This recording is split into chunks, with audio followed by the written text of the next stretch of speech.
बिस्मिल्लाहिर्रहमानिर्रहीम। अस्सलाम वालेकुम दोस्तों, I am Arid Salim. Welcome to my YouTube channel novel Orchid. कैसे हैं आप सब लोग जी। तो गाइस, आज मैं हाजिर हुई हूँ आपके पास एक नवा नावल लेके, आंचल में जुगनू, रिटन बाय शाजिया चौधरी। ये नावल हमने पढ़ना है आज, लेकिन उससे पहले आपके साथ थोड़ी सी बात शेयर करती हूँ। एक तो मैं आज पहले बहुत ज़्यादा खुश हूँ क्योंकि आज मैं फाइनली अपना थीसिस घर ले आई हूँ। इतनी मेरी जो मेहनत थी ना इतने दिनों की, तो वो मुझे आज रिवॉर्ड भी मिला है। तो अल्हम्दुलिल्लाह ये ना मेरा थीसिस कंप्लीट हो गया और फाइनल बाइंडिंग भी मैंने सबमिट भी करवा दी। सर अब मैं अपनी कॉपी घर ले आई। दिखाऊँ आपको? एक मिनट रुके, मैं आपको दिखाती हूँ। ये ऑलरेडी मैंने वीडियो रिकॉर्ड करके रखी हुई है, वो दिखाती हूँ। एक मिनट रुको ज़रा। ये देखें जी, मेरा नाम, मेरा रोल नंबर, मेरा सेशन।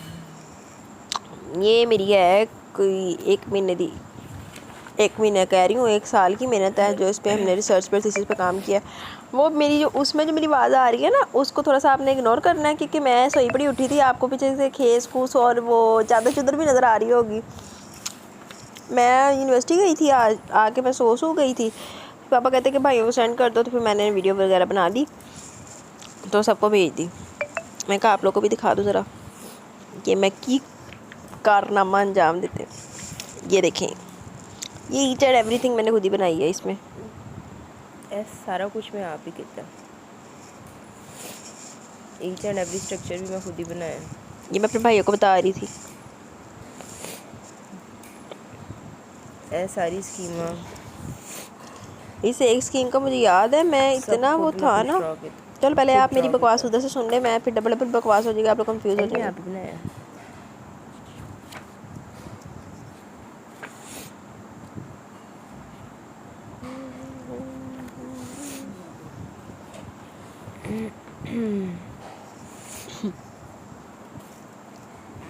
ये मुक गया जी थीसिस। तो मुझे आज भी वो दिन याद है कि ना मैं ना रोती नहीं हूँ ज़्यादा जल्दी, मुझे ना रोना आता भी नहीं है। लेकिन मैं रात को 3 बजे काम कर रही थी बैठ के ना, ये स्कीम्स वगैरह ही बना रही थी, ड्रॉ कर रही थी। और जो सबसे मुश्किल स्कीम थी ना, वो मैंने जब बनाई है रात को 3 बजे। जैसे मैंने कंप्लीट स्कीम बनाई ना, मैंने उसको सेव नहीं किया हुआ था। उधर मैंने उसको पूरा बनाया, कंप्लीट किया, वहाँ पे वो मेरा सॉफ्टवेयर उड़ गया। वो मतलब वो स्कीम उड़ गई सारी बनी हुई। मैंने हर तरह से उसको रिकवर करने की कोशिश कर ली और वो रिकवर ही ना हो। और मुझे ये सोच के कि मैं ये इतनी मेहनत दोबारा करूँगी। 3 घंटे लगा के मैंने बनाई है, 3 बज गए हैं। तो ये मेरे साथ हुआ क्या? मेरा बस ना चले कि या मैं लैपटॉप उठा के दीवार में मार दूँ या अपना सर कहीं दीवार में मार लूँ जाके। आँखों से मेरी आंसू निकले। तो बस फिर मेरा तो उस टाइम जो हाल था ना, लेकिन अब फाइनली अपना काम हाथ में पकड़ के ना, जब आप हाथ में पकड़ो, स्पेशली जब आपके पेरेंट्स आपका काम देखते हैं, तो वो बड़ा ना स्पीचलेस सा मोमेंट होता है। चलें, थीसिस आपने देख लिया मेरा, अब चलते हैं ज़रा नावल की तरफ। उससे पहले आपको एक और बात बताती हूँ। हाँ जी, तो जैसा कि आपको पता है कि जो लोग मुझे एफबी से जानते हैं, जो एफबी वाले रीडर्स हैं, उनको पता है कि मैं होती हूँ उधर एडमिन हूँ उधर एफबी पे ना, ग्रुप की, क्या नाम है अपना, नॉवेल्स हॉलिक की। तो नॉवेल्स हॉलिक की अब हमने वेब पे भी काम कर रहे हैं, हम वेब भी हमने बनाई है, तो वेब पे भी काम चल रहा है। तो मैंने आपको ये बताना था कि नॉवेल्स हॉलिक पे आप सबके लिए फर्स्ट से कुछ सरप्राइजेज़ आ रहे हैं। तो वो सरप्राइज़ क्या है वो फिर मैं आपको 1-2 दिन में बताऊंगी, लेकिन अभी तो वो ये है कि वो सरप्राइज़ आ रहा है। बाकी आप लोग गूगल पे जाएं, उधर नावल हॉलिक लिख के उसको विज़िट करें। वहाँ पे आपको बहुत अच्छे के मज़े के नावल पढ़ने को मिलेंगे। उधर भी PDF वगैरह हम लोग ना बना के अपलोड करते हैं। उसके बाद आप लोगों को के लिए जो सरप्राइज़ है ना, वो इंशाल्लाह ताला स्टार्ट होगा 1 अक्टूबर से। तो हम एक आपके लिए ला रहे हैं, तो बड़ा मज़े वाला सरप्राइज़ होने वाला है क्योंकि वो बड़ा मज़ा आ रहा है। अभी नहीं बताऊंगी, अभी आपको फिर थोड़ा सा वो क्यूरियोसिटी नहीं होगी यार, तो आपको पता चलेगा। 1-2 दिन में बता दूंगी, ज़्यादा मैं आपको तजस्सुस नहीं डालूंगी। आज 28 है ना, 1 से तो सरप्राइज़ आना है, तो मैं आपको कल परसों तक बता दूंगी, ठीक है? तो तब तक के लिए आपने करना ही है, आपने नावल गूगल पे जाके ना नॉवेल्स हॉलिक लिख के उसको सर्च करना है और फिर हमारी वेब पे जाना है। तो वहाँ पे 1-2 वोटिंग चल रही है उसकी कि आप कौन सा पढ़ना चाहते हैं। चलो खैर सरप्राइज़ का थोड़ा सा बता देती हूँ। जो ई बुक्स है ना, जो लोग परचेज़ नहीं कर सकते वो उनके लिए ई बुक्स हम लोग लेके आ रहे हैं उधर, जो अरीज की ई बुक्स हैं, अरीज शाह की, तो वो हम लोग लेके आ रहे हैं। और कुछ और भी हैं ई बुक्स, वो मैं तुहानू नहीं दसांगी। तो अभी तो आप अरीज की जो आप ई बुक पढ़ना चाहते हैं उसके लिए आप उधर जाके वोट करें, ताकि फिर हम लोग पहले वही वाली ई बुक स्टार्ट करें उधर, ठीक है। तो बाकी ओए तेरी आ गया। तो बाकी आपको आहिस्ता आहिस्ता बताती जाऊँगी कि क्या आ रहा है क्या नहीं आ रहा। तो फिर आप, उम्मीद है कि आप वो चीज़ भी बहुत ज़्यादा इंजॉय करेंगे, क्योंकि वो सारी बड़ी मज़े की बुक्स हैं, सारी मैं पढ़ी हुई हैं, ठीक है। तो आइए, आज हमने बड़ी बातें कर ली हैं, अब हम चलते हैं अपने नावल की तरफ, आंचल में जुगनू, रिटन बाय शाज़िया चौधरी। जी तो गाइज़, ये जो नावल है ना, ये ज़रा है फोर्स्ड मैरिज बेस है। इसमें जो हमारी हीरोइन है वो रूड है, हीरो ने उन्होंने ना पहली नज़र से पसंद कर लेना है। तो मैं थर्ड मैरिज बेस भी कह सकती हूँ, क्योंकि हीरो की तीसरी शादी है, पहली हीरो की वाइफ मर गई है, हीरो थोड़ा वडेरा टाइप है, तो उसकी ना वो बड़ा अमीरो कबीर रईस ज़्यादा है ना, तो हीरोइन देख के पसंद आ गई, लेकिन हीरोइन उन्होंने मुँह नहीं ला रही। तो हीरो वो कहती है कि हीरो बड़ा अयाश होगा, जो रईस होते हैं वो अयाश होते हैं, ये होता है वो होता है, तो वो हीरोइन के माइंड सेट ये है। लेकिन अब हीरो साहब जो है वो हीरोइन पे फिदा हुए पड़े हैं। तो ये अब देखते हैं, आगे पढ़ते हैं कहानी। मुझे तो ये काफ़ी इंटरेस्टिंग स्टोरी लगी है, तो आप लोग को देखते हैं कैसी लगती है। तो आइए पढ़ते हैं आंचल में जुगनू, written by Shazia Chaudhry. Let's start our novel.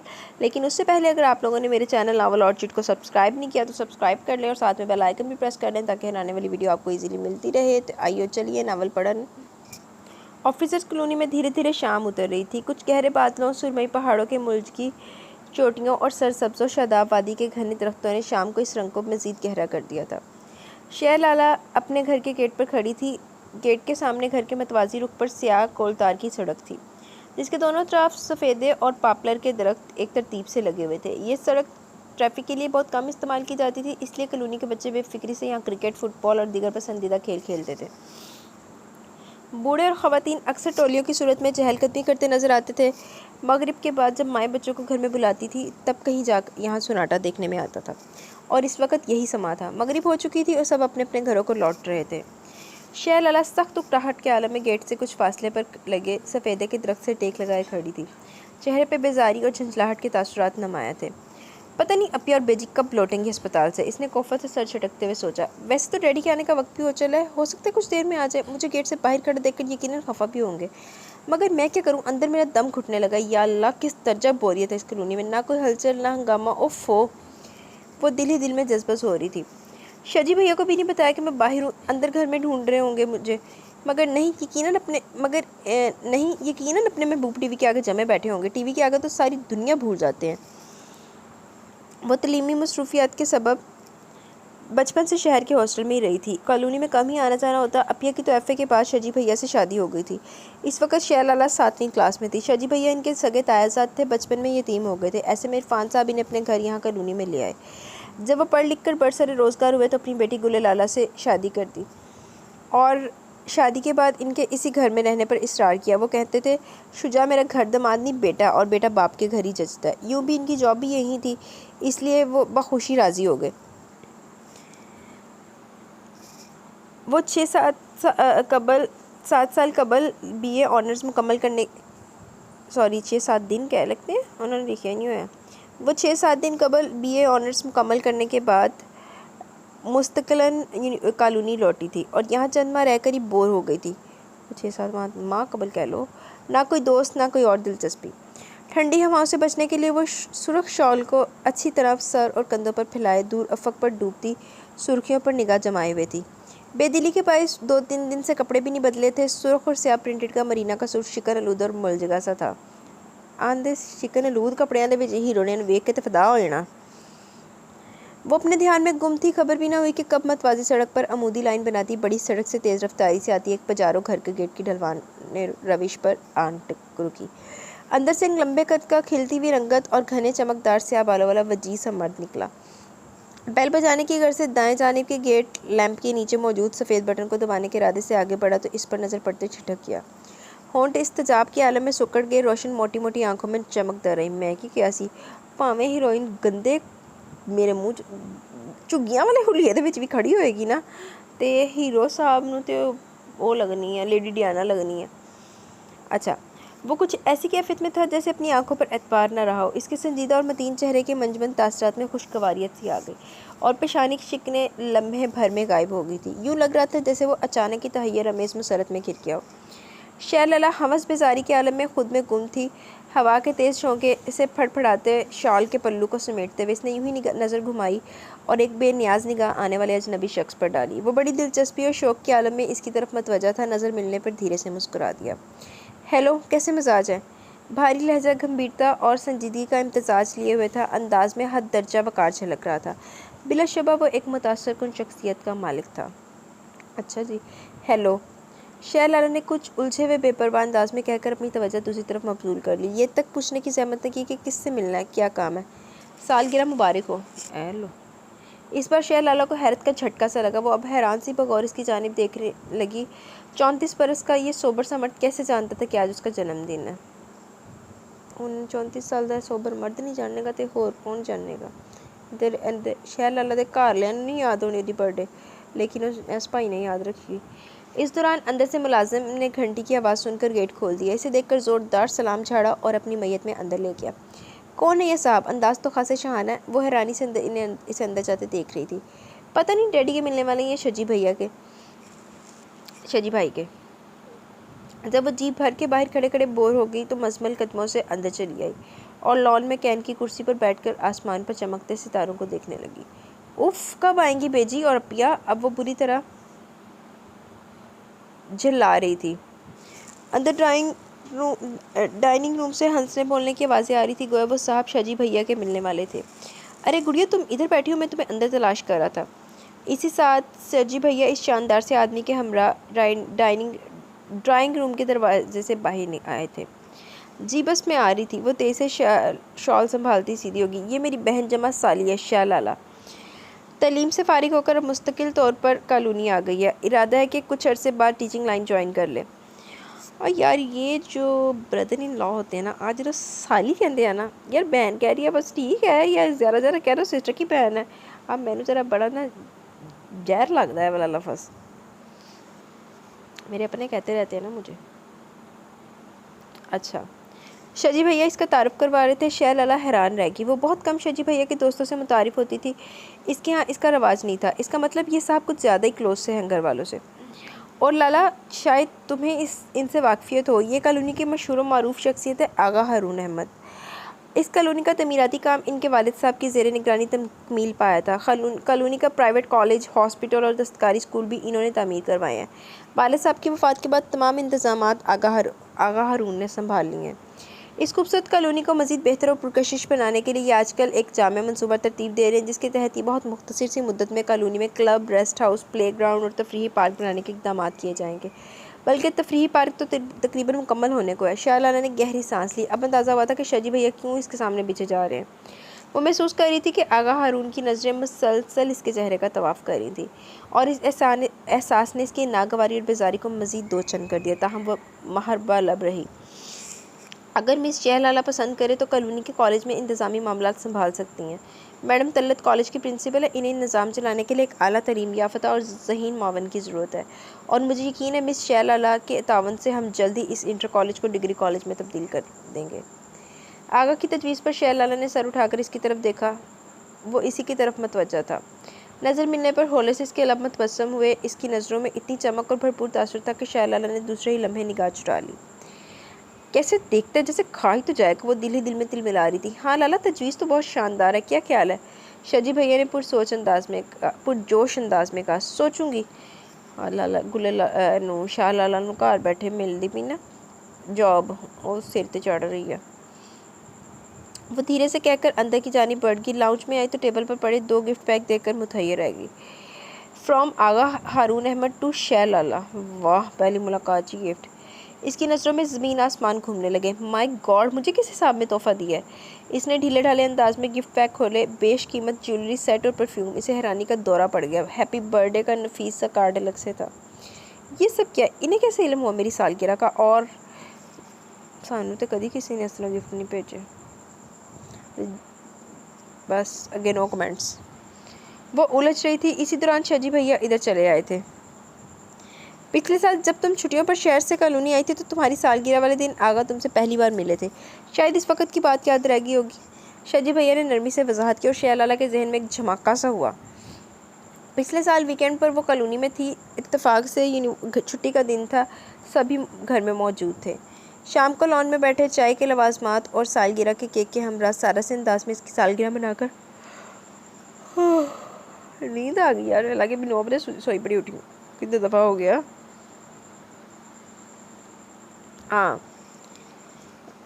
और सालगिरह के केक के हमरा सादा से अंदाज में इसकी सालगिरह मनाकर गिफ्ट दे रहे थे। जब मुलाजिम डैडी की इजाज़त पाकर आगा को इधर ही ले आया। शाह सरसरी से सलाम दुआ के बाद अंदर चली गई। अपिया भी 2-4 बातों के बाद इसके पीछे आ गई थी। अच्छा, तो मौसूफ ने इतनी पुरानी बात याद रखी थी। जब भी तो इसकी सूरत कुछ जानी पहचानी सी लग रही थी, मगर मुझ में ऐसी क्या बात नजर आई जो इसे मेरा जन्मदिन इतने ध्यान से जहन में महफूज रखा। इसे ये बात हजम नहीं हो रही थी। वो एक आम सी सादा सी लड़की थी, इसने तो नज़र भर के से देखा तक न था। शायद यही बेनियाजी आगा को भाग गई थी। बात कुछ पल्ले नहीं पड़ रही शाजी भैया, इतनी मामूली सी बात आगा हारून को कैसे याद रहेगी। मेरा मतलब है कि हमारा तो इनसे कोई बराह रास्त ताल्लुक़ भी नहीं है। हाँ, हैरानी तो मुझे भी है, शाजी भैया पुर ख्याल अंदाज में बोले। वो मेरा दोस्त भी है, मगर बड़ा मूडी, मनमौजी और मतलून मजाज है। कॉलोनी में इसका बहुत रौब दबदबा है। ज़ाहिर है इतनी ऊंची हैसियत है, डैडी भी इसकी खूब आवभक्त करते हैं। कॉलोनी वाले इससे हद दर्जा खाइफ रहते हैं। इसकी खुशनुदी के लिए कोशा रहते हैं। वो बहुत कम किसी को लिफ्ट कराता है, बस अपनी ही दुनिया में रहता है। तो फिर शाजी भैया समझ जा के उधर कीजिए ना, आप ये गिफ्ट्स वापस कर देते। भाई जान ना पहचान, बड़ी खाला सलाम। आपके दोस्त ज़रूर होंगे, मगर मेरे लिए तो कतई अजनबी हैं। वो नागवारी से कह रही थी। इतनी हिम्मत कहाँ से लाता, वो सख्त बुरा मानता। वो खफीफ से हो गए। सच तो यह है कि इसकी शख्सियत से इतना जलाल और तमकनत टपकती है कि बंदा इसके मजाज के खिलाफ बात करने के लिए 100 बार सोचता है। अमीर होंगे तो अपने घर में होंगे, हम पर काहे का रोक जमाते हैं। शहर लाला ने नाक सकोड़ते हुए सर झटका था। देखो लाला, बेकार की जिद छोड़ो और मेरे साथ चलो। अब यह इशरार करते करते आजिज़ आ गई थी, मगर वो मान के नहीं दे रही थी। यकीन कीजिए मेरा रत्ती बराबर दिन नहीं चाह रहा दावत में जाने को। प्लीज़ अपिया, वो लजाजत से बोली थी। इसने ख़ास तौर पर बेजी से तुम्हारे लिए कहलवाया था। देखो इतने बड़े पैमाने पर आगा पैलेस में तकरीब मुनक्किद की जा रही है। कॉलोनी के लोग तो मुंतज़िर रहते हैं ऐसी बुलवामों के। आगा एक बार बुलाए तो 100 बार सर के बल चढ़ के जाते हैं। बड़ा फ़ख्र महसूस करते हैं इस किस्म की शहाना दावतों में शरीक होकर। और एक तुम हो के अपिया बुरा समूह बनाते हुए बोली। आने अपिया ने तो आंदी तो अपिया ने मुँह बनाया। मेरी भैन होंदी तो उन्हें मेरा लोड़ के चले जाना सी, मैं भी उन्हें कहना सी कि चल ठीक है, मैं तेरा मेरा ताल्लुक ख़त्म। मुझे माफ़ रखिए ऐसी दावतों से। इसकी बेजारी बददस्तूर कायम थी। ख्वाम का की बोरियत, इसने नाक सकोड़ी। बाजी चली जा, की पता तेन चंगी चीज़ा मिल जान उथे। खान पीन का भी इंतज़ाम किया होगा यार आगा ने। अच्छा, एक तो तुम हर शय से बहुत जल्दी बोर हो जाती है। अपिया जिच होने लगी। मैं चाह रही थी तुम्हारी थोड़ी सी आउटिंग हो जाए, फिर कॉलोनी के दिगर मौजिन से भी मुलाकात भी हो जाती, दिल बहल जाता तुम्हारा। भाई सीधी सी बात है, मुझे वो बंदा ही नहीं अच्छा लगा। अजब पुरस्रासी शख्सियत है इसकी। फिर इसकी गैदरिंग से मुझे क्या वास्ता। वो कतियत से बोली और अपिया को हार मानना पड़ी। मेरी बहन तो कभी हार ना माने। शाम को शाजी भैया, अपिया और डैडी दावत पर चले गए थे। बेजी इसके ख्याल से घर पर रुक गई थी। वो टाइम पास करने के लिए लाउंज में टीवी के आगे जम गई। सोफे पर नीमदराज होकर प्रोग्राम देखते देखते यूं ही ज़रा देर को ऊँघ आ गई। मान फ़ोन की तेज़ बेल पर वो हड़बड़ाकर उठ बैठी। वॉल क्लॉक पर नज़र गई तो हैरान रह गई। वो गुज़िश्ता 1.5 घंटे से महवे ख्वाब थी। कमाल है, पता नहीं चला वो चप्पल घसीटती लाबी में रखे फ़ोन की तरफ बढ़ी थी। खिड़की के सिमटे हुए पर्दों से बाहर गहरी होती शाम के अक्स वाज़े नज़र आ रहे थे। हेलो, इसने शिकस्ता से अंदाज में रिसीवर उठाया। ये सितम नहीं तो क्या है कि जिसके आज़ाज़ में महफिल सजाई जाए वही मंजर से गायब हो। आपने बहुत ज़बरदस्त आजमाया मेरा। भारी मर्दाना लहजे का शाकीपन और इस्तेहकाक भरा अंदाज अंगश्ते बंदा कर गया। वो जैसे पत्थर की होगी। इसके वहम गुमान में भी नहीं था कि आगा इसकी गैर हाजिरी का इस दर्जा नोटिस ले लेगा। मेरी तबीयत कुछ नासाज थी, इसलिए वो दिल में उमड़ती गुस्से की लहर को दबाकर रस्मी सी माजरत ख्वाहाना अंदाज में बोली। इसे कहते हैं किसी की जान गई, आपकी अदा ठहरी। बहरहाल अगर आप बर वक़्त मतला कर देती तो मैं ये दावत कैंसिल करा देता कि इस सूरत में इसके इनकाद का कोई जवाज़ ही नहीं बनता था। वाह वाह वाह, हाय खुदाया, मैं की कवां, मैं लाजवाब हो गई। आका ने मैंने लाजवाब करता। शैल अल्लाह खाक भी न समझ सकी। आका के लहजे में इतना हतमीपन और कतियत थी कि वह जवाबी कार्रवाई के तौर पर अंदाज में सख्ती पैदा करने में कामयाब नहीं हो पाई। इसमें मेरा क्या दोष है, ये आपका ज़ाती मामला है। वो बमुश्किल तमाम अपना गुस्सा ज़ब्त कर रही थी। मगर वाज़ेह है आप मेरी ज़ातियात में दखील हो चुकी हैं। दाखिल कर लो। आज से नहीं, साल भर पहले से आपको जान लेना चाहिए। आगा के लहजे में हद दर्जा रऊनत और निरूठापन था। वो जैसे सख्ते में आ गई। यकलख्त इसका चेहरा सुर्ख पड़ गया, मुठ्ठियाँ भींच गई, दुराने खून तेज़ होता महसूस हुआ। आप किस अंदाज में मुझसे बात करें? शहलाला का लहजा वाज़ेह तौर पर सख्त था। मैं आपकी राया नहीं हूँ, बराए करम आप अपनी हद में रहें, वो भुनाकर बोली। अच्छी बात है, अब मैं आपको बताऊंगा मेरी और आपकी हदूद क्या है। इसके साथ ही रिसीवर रख दिया गया। एक साने को शहलाला बुत बनी खड़ी की खड़ी रहेगी। वो हक्का बक्का रिसीवर हाथ में लिए घूरी थी। धमकी? वाह, क्या समझते हैं मौसूफ खुद को। वो गुस्से से खोलने लगी। शर्म तो नहीं आती पराई लड़कियों को ताकते हुए। इतनी उम्र को पहुँच के शादीशुदा भी हो गए, मगर नज़र में हिजाब नहीं भरा। वो दांत पीस रही थी। अब ये बता रही थी बहुत अरसा कबल अपने ख़ानदान की लड़की से शादी हुई थी। इस लड़की की उम्र ने वफा नहीं की और शादी के 2 साल बाद वो अल्लाह को प्यारी होगी। इसके बाद आगा लंदन चला गया था पढ़ाई की घर से। वहाँ जाकर जाने के चांद चढ़ाए होंगे। किसी को क्या खबर, वो सख्त मुतनफ़र हो रही थी। मैडम तल्लत से मिलकर इसे खासी मुसरत हुई। बड़े करीने की खतून थी। इनके हमरा एडजस्ट होने के में इसे चंदा दुश्वारी न हुई। बाजी जो करीने दी खतून ना भी होंदी ना, तो आगा ने सैट कर देना सी उनके करीने सारे। अब किसी हद तक कॉलोनी में इसका दिल लगने लगा था। इस रोज़ अपिया के लाडले बेटे अरसल को बुखार था। अपिया खुद भी बीमार थी। इत्तेफाक से डैडी और शजी भैया दोनों घर पे नहीं थे। अरसल को हॉस्पिटल ले जाने का मसला था। अपिया मैं कॉलेज से छुट्टी ले करके अरसल को हॉस्पिटल ले जाकर दिखा देती हूँ। तुमसे संभल से आएगा? अपिया ने कहा से बोली। बहुत शरारती है, घर में गाड़ी भी नहीं है, पैदल इसे उठा के कैसे जाओगी? वो परेशानी से कह रही थी। कोई बात नहीं, 5 मिनट की तो वॉक है। इसने एहतियात से गोल गुथने से 2.5 साल अरसल को बाजू में ले लिया, जिसके रुखसार बुखार की हिद्दत से सुर्ख हो रहे थे। घर से सीधी सड़क अस्पताल की तरफ जाती थी। सड़क के इर्द गिर्द सफ़ेद और पापलर के दरख्त हवा में लहरा रहे थे। सुबह 11 बजे का वक्त था। चंदा रोना नहीं शाबाश। वो तेज़ तेज़ चलती हुई अरसल को थपक भी रही थी। अस्पताल पहुंचकर वो सीधी ओपीडी की तरफ बढ़ी थी। खुशकिस्मती से रश ना होने के बराबर था। काउंटर पर स्लिप बनवाने के बाद वो डॉक्टर के कमरे के बाहर बैठे अटेंडेंट की तरफ मतवज्जा हुई। डॉक्टर साहब फारिग हैं क्या? वो जी राउंड पर हैं जी। अटेंडेंट ने सर से खिसकती हुई टोपी जमाते हुए मुस्तैदी से जवाब दिया। राउंड पर? इसे ताज्जुब हुआ। मगर 9 से 12 तो ओपीडी का टाइम होता है, राउंड 12 बजे के बाद शुरू होता है। वो झंझलाई भी सी लग रही थी। बात यह है जी कि आगा साहब अस्पताल के दौरे पर आए। तमाम डॉक्टर साहिबान और स्टाफ इनके साथ है। वो मुआयना करें यहाँ के इंतजामात का। ओफो। वो सख्त बेजारी से इधर उधर देखने लगी। इसी असना में पूरा वफद इधर आता दिखाई दिया। लो जी, डॉक्टर साहब आ गए हैं और आगा साहब भी। अटेंडेंट मुस्तैदी से खड़ा होकर मौतबाना नज़रों से इस तरफ देखने लगा। बाहर के दरवाजे की सीन पड़ते हुए आगा के कदम इसे देखकर खुद ब खुद सुस्त पड़ गए। डॉक्टर्स इन हमाक से इसके मशवरे और तजावीज़ सुन रहे थे। खैरियत है? आगा को तशवीश लाहक हुई। कोई खैरियत से अस्पताल कब आता है? हॉस्पिटल कब आता है? वो झल्लाहट छुपाकर सपाट लहजे में गोया भी। तभी आगा इसकी गोद में नीम ख्वाबेदा गुपलू से बच्चे की तरफ मत देखने लगा, जिसे वह इसके घर में 2-4 बार देख चुका था। डॉक्टर साहब आपको फरागत हो तो बच्चे को देख लें, इसे रात से बुखार है। वो कदर जताने वाले अंदाज में ड्यूटी पर मौजूद डॉक्टर की तरफ देखने लगी। आगा हारून ने एक गहरी निगाह इस पर डाली। धानी कपड़ों में उखड़े उखड़े अंदाज और बिगड़े हुए तेवर लिए वो पेशानी पर बल डाले बेजार सी खड़ी थी। जाने क्या बात थी, इसके बेमरबत और रूखे पीके रवैयों के बावजूद इसकी तरफ दिल खींचता था। कोई बात थी जो इस आम सी आदम बेजार लड़की को ख़ास बना गई थी। गो आगा ऐसे रवैयों का आदी नहीं था। वो मद्दे मुकाबल की ऊंची आवाज़ बर्दाश्त नहीं करता था। इसका अना परस्त और हाकमाना मजाज किसी दूसरे की मनमानी और बदमजाजी हरगिज़ गवारा नहीं करता था, मगर इस खुरदरी और जारहाना मजाज वाली लड़की के सामने वो खुद को बेबस महसूस करता था। डॉक्टर आगा से रुखसत चाहते हुए अपने रूम की तरफ बढ़ गए। साथ ही शहलाला को भी अंदर आने का इशारा किया। Excuse me. वो इसकी साइड से होकर झपाक से डॉक्टर के कमरे में चली गई। अच्छी तरह चेकअप करवाने के बाद दवाइयों की पर्ची लेकर वो हॉस्पिटल के मेडिकल स्टोर में घुस गई। दवाइयों के लिफाफे और अरसल को संभालती हुई जब वो हॉस्पिटल के अहाते से बाहर आई तो भौंच कर रह गई।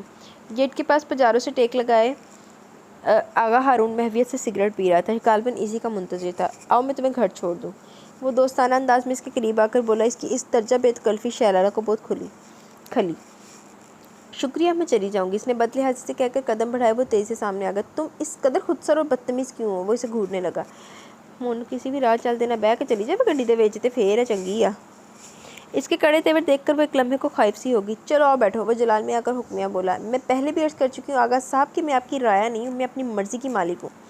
इसकी आंखों में देखते हुए वो चबा चबा कर बोली। वह मुश्किल तमाम ज़ब्त कर रहा था वो। तो फिर तुम भी एक बात कान खोल कर सुन लो। वो इसके हटीले अंदाज पर गज़बनाक चेहरा लिए इसके मुकाबले आकर एक एक लफ्ज़ पर जोर देकर बोला। एक दिन मैं तुम्हें अपनी मर्ज़ी से चला कर दिखाऊंगा। इसकी आंखों में चिंगारियां बरस रही थी। वो दिन मर के भी नहीं आएगा। शहलाला सुर्ख चेहरा लिए मुठिया भेज कर इश्तियाल के आलम में गोया हुई और गाड़ी का दरवाज़ा एक धमाके से बंद हुआ था। और फिर जैसे घर में एक भौचाल सा आ गया। आगा हारून ने अपना प्रपोजल शहलाला के लिए भेजा था। इसने तो ज़मीन आसमान एक कर डाला। किसी सूरत भी हमारा होने को तैयार न थी। शजी भैया की दिली ख्वाहिश थी। अपिया तकरीबन नीम रजामंद थी और डैडी भी इस प्रपोजल पर संजीदगी से गौर कर रहे थे। रह गई बेजी तो वो बेचारी न 3 में न 13 में। सारी ज़िंदगी दूसरों के फैसलों पर साथ किया था। इनकी अपनी कोई मर्जी नहीं थी। मुझे किसी कीमत पर यह रिश्ता मंजूर नहीं है। वो पैर पटक रही थी। अपिया जज्बात से होकर इसे देख रही थी। भैया अगर कोई माकूल वजह भी तो हो इनकार की। वो इसके इनकार को इसकी नादानी पर महमूल कर रही थी। इस तरह के नवाब टाइप लोग बड़े अय्याश और मगरूर हुआ करते हैं। सिर्फ अपनी मैं इनको अहमियत देने वाले, और मेरा ऐसे लोगों के साथ गुजारा नहीं हो सकता। इसने साफ कह दिया। आगा हारून ऐसे नहीं है, बस ज़रा कम गो हैं और लिए दिए रहते हैं। तुम्हें बहुत खुश रखेंगे। इतनी चाह से रिश्ता मांगा। कितने घराने उम्मीदवार थे अपनी बेटियों के लिए, मगर आगा ने शादी के लिए पेशरफत नहीं की। तुमने इनका कुफर तोड़ा खुदा खुदा करके। इसी बात से तो मुझे साजिश की बू आती है, शहलाला ने जोर देकर कहा। आखिर ऐसी क्या बात देख ली इन्होंने मुझ में? कॉलोनी में कितनी ही हसीन और ज़हीन और सलीकामंद लड़कियां मौजूद हैं। मैं तो इनके मुकाबले में कुछ भी नहीं। इतनी आम सी लड़कियों को हीरे मोती नहीं जड़े। पता नहीं आगा ही फिदा हो गया। आगा ने तेरे भी हीरे मोती जड़े नजर आते। बात सारी ये है कि आगा साहब इंतकामी कार्रवाई के तौर पर ये कदम उठा रहे हैं। वो आदि हैं राया को अपने सामने सर झुकाए देखने के। मैंने इनकी हाकमियत नहीं मानी तो इन्होंने ये तरीका सोच लिया मेरी तजलील और तहकीर का। वो अपने मौक़िफ़ पर मजबूती से कायम थी। लहजे में वो अपने मौक़िफ़ पर लहजे में बला का तंज और जहरीलापन था। तुम गलत सोची हो। वो तो बहुत पहले जब तुमसे मिले थे तब से मुतासिर थे। और यही तो सवाल है अपिया कि क्यों मुतासिर हुए? मुझ में तो ऐसी कोई बात नहीं। अपिया झल्ला सी गई। भाई ने नज़र आ गई होगी कोई ऐसी बात। बाज़ औक़ात किसी को पसंद करने के लिए ख्वाहिशज़दा नहीं होती, बस यूँ ही कोई शख्स मन को भा जाता है। जिस तरह किसी को पसंद करने के लिए कोई रीज़न नहीं होता, इसी तरह बाज़ औक़ात यूँ ही कोई शख्स बिला वजह हमें बुरा लगने लगता है, कोई वाज़ेह सबब ना होने के बावजूद। हम इसको पसंदीदगी के मुकाम देने से कासिर रहते हैं। मेरे मामले में आप यही समझ लें। वो इत्मीनान से बोली। मुझे वो साहब पसंद नहीं है। भाई मुझे तो सीधे साधे आम से अपने जैसे साफ गो लोग अच्छे लगते हैं। वो कंधे उचकाकर मज़ीद गोया हुई। या खुदा, अपिया ने सर थाम लिया। तुम तो सचमुच टेढ़ी खीर हो। खबर भी है तुम्हारे भैया और डैडी इस रिश्ते के कितने हमायती हैं। अपिया बिगड़ कर इसे देखने लगी। भला बताइए तो अपने अब्बा अजदाद के ख़ानदानी नाम और दौलत के अलावा मौसूफ़ के पास और कौन सी खूबी है? वो इस्तज़ाइया बोली। हाँ, एक और पॉइंट मौसूफ़ के हक़ में ज़्यादा कि शक्ल सूरत के अच्छे हैं। इसके अलावा मज़ीद कोई चांद तारा इनकी शख्सियत पर टिका दिखाई नहीं देता।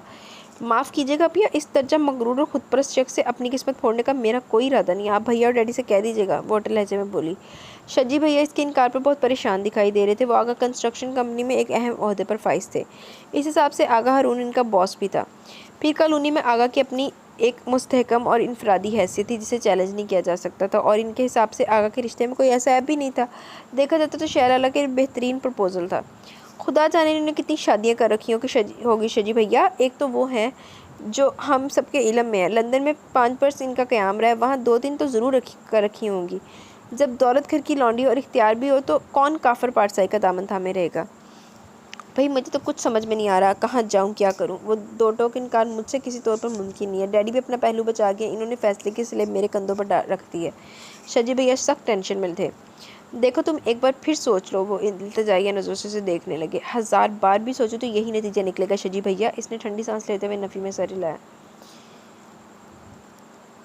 यकीन कीजिए मेरा दिल नहीं मानता इस प्रपोज़ल के अलावा। आप जहाँ चाहें जिस शख्स के साथ चाहें रिश्ता जोड़ दें। मैं एक लफ्ज़ नहीं कहूँगी मगर यहाँ नहीं।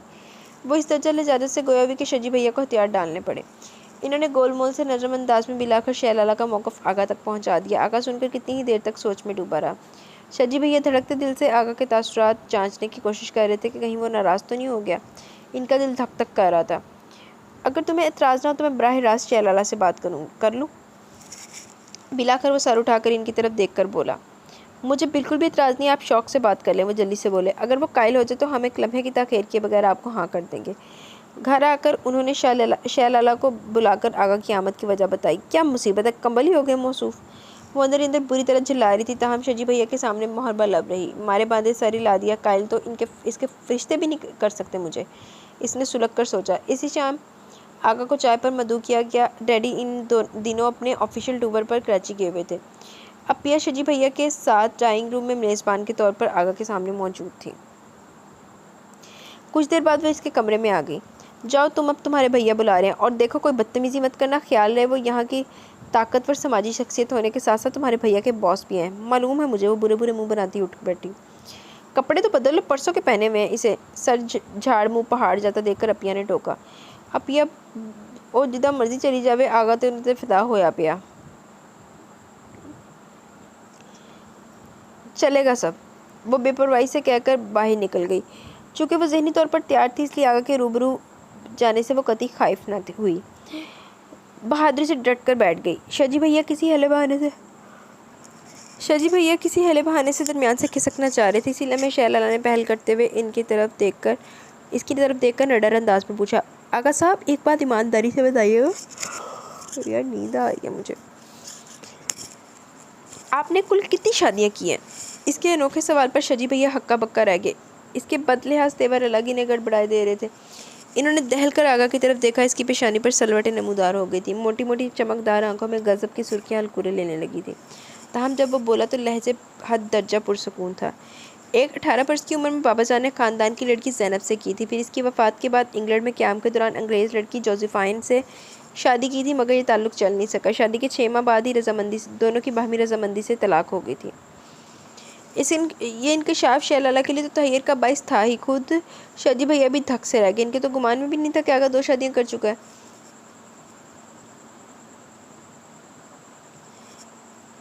तो गोया अब मुझसे शादी रचाने का इरादा है। इसकी हद दर्जा बदलिहाजी पर आगा पूरी तरह पेचोताब खा रहा था। शजी भैया भी बरहमी से शैलाला को देख रहे थे। इसे बेहतर था वो सामने ही ना आती। ख्वाम का बात बढ़ाकर आगा के गुस्से को आवाज़ दे रही थी। हाँ, आगा ने इसकी आंखों में आंखें डालकर अटल अंदाज में कहा। वो इसके जारहाना तेवरों की ताब न लाते हुए निगाह चुरा गई। आपने कैसे सोच लिया मैं सर झुकाकर आपके हरम में चली आऊँगी? इसने बदलिहाजी की इंतहा कर दी। अब क्या आगा का जबत पारा पारा हो गया। वो सुर्ख चेहरा लिए उठ खड़ा हुआ। This is too much. वो आग बगाला होकर बैरूनी दरवाजे की तरफ लपका। शजी भैया आगा आगा करते रह गए। ये तुमने क्या किया? ने नाराज़ कर दिया। शजी भैया के लहजे में हरास गालिब आ गया था। जाओ इन्हें रोको, नादान लड़की। इस दर्जा अप्रोचफुल बंदे को ललकारना सरासर बेवकूफ़ी है। हम कल को किसी मुसीबत में भी घिर सकते हैं। जाओ इन्हें रोको। शजी भैया के सरासीमा तेवर शहलाला को कन्फ्यूज़ कर गए। वो अपनी जिद भूलकर बाहर की तरफ लपकी। बात सुनिए। वो गेट से निकलने को था जब शहलाला तकरीबन भागती हुई इसके सामने आ गई। आगा को लामहला रुकना पड़ा। इसने गुस्से से सुर्ख होती आंखों से शहलाला की जानिब देखा। अंदर चलिए प्लीज़, मेरे रास्ते से हट जाइए मोहतरमा। इतनी तवाज़ा काफ़ी है। वो नहायत तल्खी से गोया हुआ। अगर आपको मेरी कोई बात बुरी लगी तो मुझे इसके लिए अफसोस है। वो इसे ठंडा करने की गर्ज से बाउजलत बोली। इसके इस दर्जा शीरी अंदाज पर लम्हे भर को आगा को मोम बना गए। इसे यकीन नहीं आ रहा था कि ये वही लड़की है जो कुछ देर पहले अपने तहकीरा में इस्तज़ाई अंदाज में इसको आतिशफ़शां बना गई थी। यूँ आजमाइश बनकर मेरे सामने ना खड़ी हुआ करो, मैं ज़बत खोने लगता हूँ। नरमी से इसका गदास बाजू थाम कर एक तरफ करते हुए वो ख्वाबेदा से लहजे में गोया हुआ। इसकी नज़रों की तपश और लम्स की हिद्दत शहलाला के रुखसारों पर खून छलका गई। वो फितरी हिजाब के हसार में आ गई, पलकें झुक गई थी और सारी तरारी लम्हा भर में हवा हो गई थी। फिर वो सर झटक कर तेजी से इसकी गिरफ्त से निकलकर एक तरफ हो गई। आगा गुमसुम सा बेखुद खड़ा इसको निगाह के जरिए दिल में उतार रहा था। मैं फिर आऊँगा मेरी ज़िंदगी। वो इसके सामने होले से झुककर मखमूर लहजे में बोला। तुम्हें हमेशा के लिए अपना बनाने के लिए। शहलाला बुरी तरह चौंक कर इसको घूरने लगी। हया का तलस्सम और लम्स की मीठी मीठी दहकती हुई मदहोशी पल भर में रफूचक्कर होगी। आपकी ये ख्वाहिश कभी पूरी नहीं होगी। वो भुना ही तो गई थी। ये तो वक्त बताएगा। आगा का अंदाज़ बहुत चैलेंजिंग था। वो बल खा कर रह गई। होनी को कौन टाल सकता? डैडी भले चंगे कराची गए थे, वापसी पर रोड एक्सीडेंट में शदीद जख्मी हो गए, फिर जख्मों की ताब न लाते हुए बिलाकर चल बसे। घर में जैसे को हराम सा मच गया। कितनी मुद्दत तक इस हादसे पर दिल को सब्र नहीं आया, मगर वक्त हर जख्म का मरहम होता है। अब शजी भैया और बेजी को इसकी शादी की ज़्यादा फिक्र रहने लगी थी। इन्हीं दिनों एक नया मसला उठ खड़ा हुआ। आगा कंस्ट्रक्शन कंपनी की नई ब्रांच लाहौर में खोली गई थी। इसका इंतज़ाम संभालने के लिए शजी भैया को इस ब्रांच का हेड बनाकर लाहौर ट्रांसफ़र होने के ऑर्डर आ गए। ज़ाहिर है अपिया और अरसल भी शजी भैया के हमरा लाहौर जा रहे थे, क्योंकि ये ट्रांसफ़र मुस्तकिल बुनियादों पर किया जा रहा था। ऐसे में शहलाला की रहाइश का मसला था। लाहौर जाने पर वो आमादा नहीं थी, और यहाँ कॉलोनी में से अकेले छोड़ना शजी भैया के लिए मुमकिन नहीं था। बेशक बेजी इसके हमरा मौजूद थी, मगर वो खुद भी बीमार रहने लगी थी। इसकी देखभाल क्या करती? ऐसे में अपिया ने दबे लफ्ज़ों में फिर से आगा के प्रपोजल का जिक्र छेड़ दिया। शजी भैया भी यही चाह रहे थे। कमाल है अपिया, क्या मैं इस दर्जा बार हो गई हूँ आप पर कि एक अय्याश तबा मगरूर रईस के पल्ले बांध रही है इसके हरम की जिन्नत बनने के लिए। वो चीख पड़ी थी, आंखों में पानी उतरने लगा। अपिया तड़प की उठकर इसे गले से लगाकर प्यार करने लगी। हम तुम्हारा बुरा हरगिज़ नहीं चाह रहे मेरी जान, तुम्हारे मजाज और आदत को सामने रखकर आगे के प्रपोजल पर गौर किया। बेशक तुम्हारा एतराज़ बजाय वो पहले से 2 बार शादी कर चुका, मगर जान वो बातें अब किस्सा परीना बन चुकी हैं। एक मर गई दूसरी छोड़ गई, किस्सा ख़त्म। वो तुम्हें अपने दिल की रज़ा से घर में बसाएगा तो ज़ाहिर है हर तरह के नखरे भी उठाएगा। तुम जो चाहोगी नाज से मनवा लोगी। ऐसे संजीदा मिजाज और रूठ से बंदे जब मोहब्बत करने पर आते हैं तो इंतहा कर देते हैं। वो तुम्हें हर तरह से खुश रखेगा। इसी पहलू को मद्देनज़र रखते हुए हमने इसके साबका शादियों की कबाहत को सिर्फ नज़रअंदाज किया है। तुम भी सब बहमें दिल से झटक दो। अब ये वो बहुत फरेबी और मुंतकिम है, महज आपको दिखाने को प्यार मोहब्बत जतला रहा है। देख लीजिएगा, बांदी बना कर रखिएगा, वो महज मुझे फ़तह करना चाह रहा है।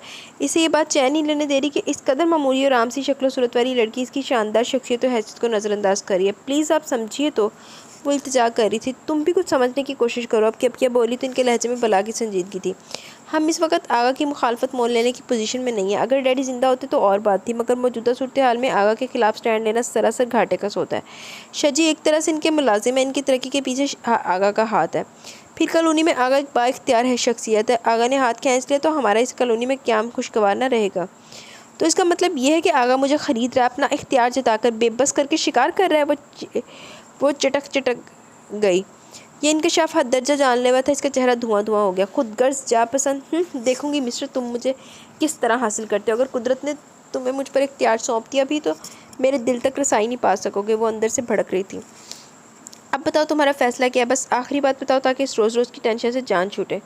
अपिया थकी हुई आवाज़ में पूछी थी। अब इनकार का क्या जवाब रह जाता अपिया? वो जहरखंद हुई किसी को बेदस्त तो पा करके इससे रजामंदी पूछी जाए तो वो क्या करेगा सवाए खुद को हालात के धारे पर छोड़ने के? इतने शदीद दबाव के बाद कहाँ गुंजाइश निकलती है। मौसूफ मेरी कीमत लगा रहे हैं, कर ले अपना इंतकाम पूरा। जाए कह दे आए काजी और गवाह, ले आए काजी और गवाह। मौसू छुपाने को छपाक से बाहर निकल गई थी। अपिया सोचती हुई नज़रों से जाता हुआ देखते तो मैंने ढाल से अंदाज में आगा पैलेस का नंबर मिलाने लगी। वक्त गुजरने के साथ साथ खुद ही संभल जाएगी और यकीनन हमारे फैसले को सराएगी। वो खुद को तसल्ली दे रही थी। क्या मुसीबत है भाई, ये एहतजाजी मुजाहरा कब तक जारी रहेगा? शादी की तीसरी रात भी जब वो आगा के बेडरूम का अंदरूनी दरवाज़ा खोलकर बराबर वाले कमरे में सोने की घर से कदम बढ़ाने लगी तो वह ज़िद होकर बोल पड़ा। शहर लाला ने एक कटीली निगाह इस पर डाली। मुझ पर अपनी इजारादारी कायम करना थी, सो कर ली। अब आपको इससे क्या गर्ज के मैं कहाँ जाके सोती हूँ? इसकी बात पर आगा मानी की नज़रें इस पर जमाकर आहिस्तगी से मुस्कुराता हुआ इसके सामने आ गया। कहाँ कायम करने दिया इजारादारी? सारी हसरतें दिल के तहखाने में बंद पड़ी हैं। तमन्नाएं बेताब और आरजुएं बेकरार है तुम्हारे वजूद पर तसल्लुत जमाने को। मगर इसने दानिस्ता फिक्रा अधूरा छोड़ दिया और होले से इसके माथे पर झूलती लट को खींचा। वो जो इसकी सरगोशी करते लहजे के खुमार और मानियत पर पूरी जान से काँप रही थी, इसकी जसारत पर आग बगोला होने लगी। ज़रा फ्री होने की ज़रूरत नहीं है, वो सख्ती से कहकर लट छुड़ाने लगी। मैं इस वक्त से भी इससे भी ज़्यादा फ्री होने की ज़रूरत महसूस कर रहा हूँ। वो बदजस्की से गोया हुआ फिर हाथ बढ़ाकर इसका बाजू थाम लिया। शहर लाला को जैसे करंट सा लगा। इसकी कुर्बत इसे हवास पाख्ता करने लगी। वो बेदम होने लगी। हाथ हटाइए। वो नज़र मिलाए बगैर अपने बाजू को इसकी फौलादी गिरफ्त से आज़ाद कराने की सही कर रही थी। और तुम ये तकल्लुफ़ हटा दो ना। वो इसकी आंखों में झांकते हुए वारफ्तगी से बोला। मुझे बेवकूफ़ बनाना इतना आसान नहीं आगा साहब। मैं मुफ्त में हाथ आने वाला माल नहीं हूँ। आपकी अमारत, आपकी हैसियत, शान शौकत और वजाहत मेरी नज़र में किसी एक चीज़ की भी अहमियत नहीं है। मैं हथकंडों से मरूब होने वाली लड़की नहीं हूँ। इस चमक दमक से कोई अकल का अंधा ही मुतासिर होगा। सिर्फ अपने घर वालों के मफाद की खातिर मजबूरी का सौदा किया है। इसका बेलचक को कतई अंदाज अपने अरूज पर था। आगा को झटका सा लगा। नज़रों की जोत बुझ गई। वो जो समझ रहा था कि वो इसके जज्बों को पजीराई बख्श कर इसके साथ शादी पर रजामंद हुई है, जज्बात से सरशार दिल यकदम वीरान हो गया। किसने कहा था मजबूरी का सौदा करने को ना करती? जज्बों पर अना का निकाब चढ़ाकर वो दरश्ती से बोला और इसका बाजू छोड़ दिया। तुमने बहरे तौर आगा पैलेस आना ही था। मैं जिसको एक बार हासिल करने का सोच लूँ इसको अपना बनाकर ही दम लेता हूँ। हाँ, और अब तो 3 मरतबा ये सादत हासिल कर चुके हैं। इसने लफ्ज़ 3 पर ख़ास तौर पर जोर दिया। वो भड़क उठा। ज़बान संभाल कर बात करो अपने और मेरे मुकाम का तयन करके बोला करो, वरना मैं लिहाज नहीं करूँगा। ये धमकी किसी और को दीजिएगा। इसके हरधर्म अंदाज ने जल्दी पर तेल का काम किया। आगा ने शोला बार नज़रों से देखते हुए एक झटके से इसका बाजू मरोड़ते हुए सामने पड़ी कुर्सी पर धक्का दे दिया। तकलीफ़ की ज़्यादती से बेख्तियार लाला के मुंह से चीख निकल गई। अब आप तशद्दुद से काम लेंगे? मेरा दिल फतह नहीं कर सकते? लिख लीजिए बेशक। इसकी आंखों में उतरते आंसू और लहजे में दहकता अलाव आगा के भड़कते हुए अंदाज पर पानी डालने लगा। वो जो इसे सबक सिखाने का इरादा किए हुए था, इसके बढ़ते हुए कदम सुस्त पड़ने लगे। वो आहिस्ती से पीछे हट गया। कुछ भी सही, वो इसकी मोहब्बत थी, वो इसके साथ ज्यादती नहीं कर सकता था। वो बाजू से हिलाती आंसू पीते हुए अंदरूनी दरवाजे से दूसरे कमरे में घुस गई और जल्दी से लॉक लगाकर बिस्तर पर आ गई। अब ये कुछ अर्से बाद इससे मिलने और उसकी खैर खबर लेने के लिए आगा पैलेस आई तो उसके बेपरवाह अंदाज देखकर हक्का बक्का रह गई। इनका तो ख्याल था कि इसे अब अकल आ गई होगी। इन्होंने इसे एतमाद में लेकर बड़े प्यार से नरमी से समझाया, मगर वो अपने मौक़िफ़ पर डटी हुई थी। आप लोगों ने और इन्होंने जो ज़बरदस्ती करनी थी कर ली। अब क्या चाहते हैं आप लोग? मुझसे जो नापसंदीदा है वो हर हाल में नापसंदीदा है। ज़बरदस्ती कोई किसी को अच्छा या बुरा नहीं लग सकता। मैं कैसे इनकी पजीराई करूँ? मेरे दिल में कोई गुंजाइश, कोई मस्बत तासुर ही नहीं है। धमकी और इख्तियार से इंतकाम के लिए हासिल की गई हूँ मैं। अब यह इसके जहन से आगा के लिए बना हुआ मनफी तासुर ख़त्म करने में नाकाम रही थी। फिर कितने दिन बीत गए, आगा हारून ने इसे इसके हाल पर छोड़ दिया। इसके मामूलात में कम ही मुदाखलत करता। फिर इसकी अपनी बेतहाशा मसरूफियात थी। कभी कंस्ट्रक्शन कंपनी के सिलसिले में लाहौर कराची के चक्कर लगते, कभी कॉलेज, हॉस्पिटल और स्कूल के माली और इंतज़ामी अमूर के सिलसिले में ज़िम्मेदार अफराद मुलाकात के लिए आए हैं। कभी आइंदा के मंसूबों की तकमील के लिए इंजीनियर और मुनज़्ज़म हज़रात से मीटिंग तय की जा रही है। वो मखसूस नवाबाना याशियाँ किस वक्त करते होंगे मौसूफ़। शैलाला बेचैनी से मुंतज़िर थी इसे रंगे हाथों पकड़ने की। संजीदा किस्म की मसरूफियात तो दिखावे महज, असल रंग तो बाद में खुलेंगे। वो इस रोज़ शाम को बेमकसदी अंदाज में लॉन में बैठी हुई थी, हल्की हल्की फवारे से भिगो रही थी। अपने ख्यालात में इस कदर महव थी कि बारिश और आगा दोनों के आने की खबर ना हो सकी। बारिश में क्यों बैठी हो? वो खाली ज़हनी के आलम में इसकी तरफ देखने लगी। तुमसे ही कह रहा हूँ भाई, इतनी ठंड में बीमार होना है क्या? वो दोबारा बोला तो इसे सही मानों में होश आया। आसमानों पर पानियों से भरे बादल तैर रहे थे तो यकीनन कुछ देर बाद जलथल हो जानी थी। बारिश अच्छी लगती है क्या? एक लम्हे को कुछ सोचकर वो भी इसके मुकाबिल लॉन में चेयर घसीट कर बैठ गया। पता नहीं वो बेजारी से गोया भी। आगा ने एक लम्हे को उसकी गंदमी गालों पर टिके बारिश के कतरों को दिलचस्प नज़रों से देखा, फिर हल्का सा मुस्कुरा दिया। ऐसी ही बेनियाज़ी खुद में मगन आलम से बेगाना कैफियत में मैंने पहली बार तुम्हें तुम्हारी सालगिरह के मौके पर देखा था। खुद फरामोशी की वो शहाना और मगरूराना अदा मुझे तुम्हारी तरफ मतवज्जा करगी। फिर ठीक है, 1 साल बाद तुम्हें दोबारा इस सफ़ेदे से टेक लगाए गेट के आगे इसी मूड में खड़े देखा। लड़कियों में यह अदा अच्छी लगती है, हद दर्जा मुंजमन, महव और बेनियाज सा शहाना अंदाज मुकाबिल को बात करने से कबल 100 बार सोचने पर मजबूर कर देता है। गैर मर्द की सारी जुर्तें बहा के ले जाता है। लड़कियों में नस्वानी गरूर और बेनियाजी होनी चाहिए कि ये गैर मर्दों के दस्ते हवस से बचने के लिए बेहतरीन हिफाजती बाड़ के काम आते हैं। हाँ, मगर वाज़ेह रहे, गैर मर्दों के लिए, अपने मर्द के लिए हरगिज़ नहीं। वो कदरे आगे को झुककर मानीखेज़ अंदाज में ज़ोर देकर बोला, फ्रॉडी जाल में कसने के लिए दाना डाल रहा है। वो बिल्कुल भी मुतासिर नहीं हुई थी। इसकी नरम खोई से इसकी पेशानी शिकन आलूद होने लगी। होंठ चबाते हुए गर्दन मोड़कर दूसरी तरफ देखते हुए गोया अपनी लात ताल्लुकी का इजहार करना चाह रही थी। आउटिंग पर चलोगी? रास्ते में बारिश भी इंजॉय कर लेना। वैसे तो वो कभी जाने पर आमादा न होती, मगर इस वक्त सचमुच इतनी बेजार हो रही थी कि थोड़ी सी पसोपेश के बाद तैयार हो ही गई। आगा अपनी पजारों निकालने लगा। ड्राइवर साहब को देखकर लपका, मगर आगा ने हाथ के इशारे से इसे वापस अपने क्वार्टर में जाने को कह दिया। वो लोग अभी कॉलोनी से निकले ही थे कि बारिश ज़ोरों शोर से बरसने लगी। ओदे ओदे स्याही माइल सबस पहाड़ों पर धुंध सी छा गई। गाड़ी की पूरी हरारत आरामदह फिज़ा में कैसेट प्लेयर से गूंजने वाली दिलकश आवाज़ ने गोया एक समा सा बांध दिया। चाही थी दिल ने तुझसे वफ़ा कम, बहुत ही कम, शायद इसलिए है गिला कम, बहुत ही कम। शैलाला ने दर्जीदा नज़रों से ड्राइविंग में मगन आगा के भारी बालों भरे सफ़ेद हाथों को स्टीयरिंग पर हरकत करते देखा। वो किसी गहरी सोच में गुम लब भेंचे विंडो स्क्रीन पर निगाह जमाए हुए था। जलते सुना चिराग से दामन 1000 बार, दामन से कब चिराग जला, कम, बहुत ही कम। सदियों से यूं तो है यहाँ इंसान का वजूद, इंसान हमको कब है मिला, कम, बहुत ही कम। बहुत खूबसूरत गज़ल थी और शायद आगा की पसंदीदा भी। आ जाइए कि आपसे पहले न आए मौत, अब वक़्त रह गया है बहुत कम, बहुत ही कम। इसके बाद कैसेट का अगला गाना शुरू हो गया। ए मेरे हमनशी चल कहीं और चल, इस चमन में अब अपना गुजारा नहीं, बात होती गुलों तक तो सह लेते हम, अब तो कांटों पर भी हक हमारा नहीं, दिल को बहलाएं कैसे शबे हिजर में, दिल बहलने का कोई सहारा नहीं, चाँद भी छुप गया, रात भी ढल गई, आसमां पे कोई भी सितारा नहीं। शैलाला हैरान हो रही थी कि इस तर्जा रईसाना मजाज वाले शख्स का ज़ौक़ इतना नफीस भी हो सकता है।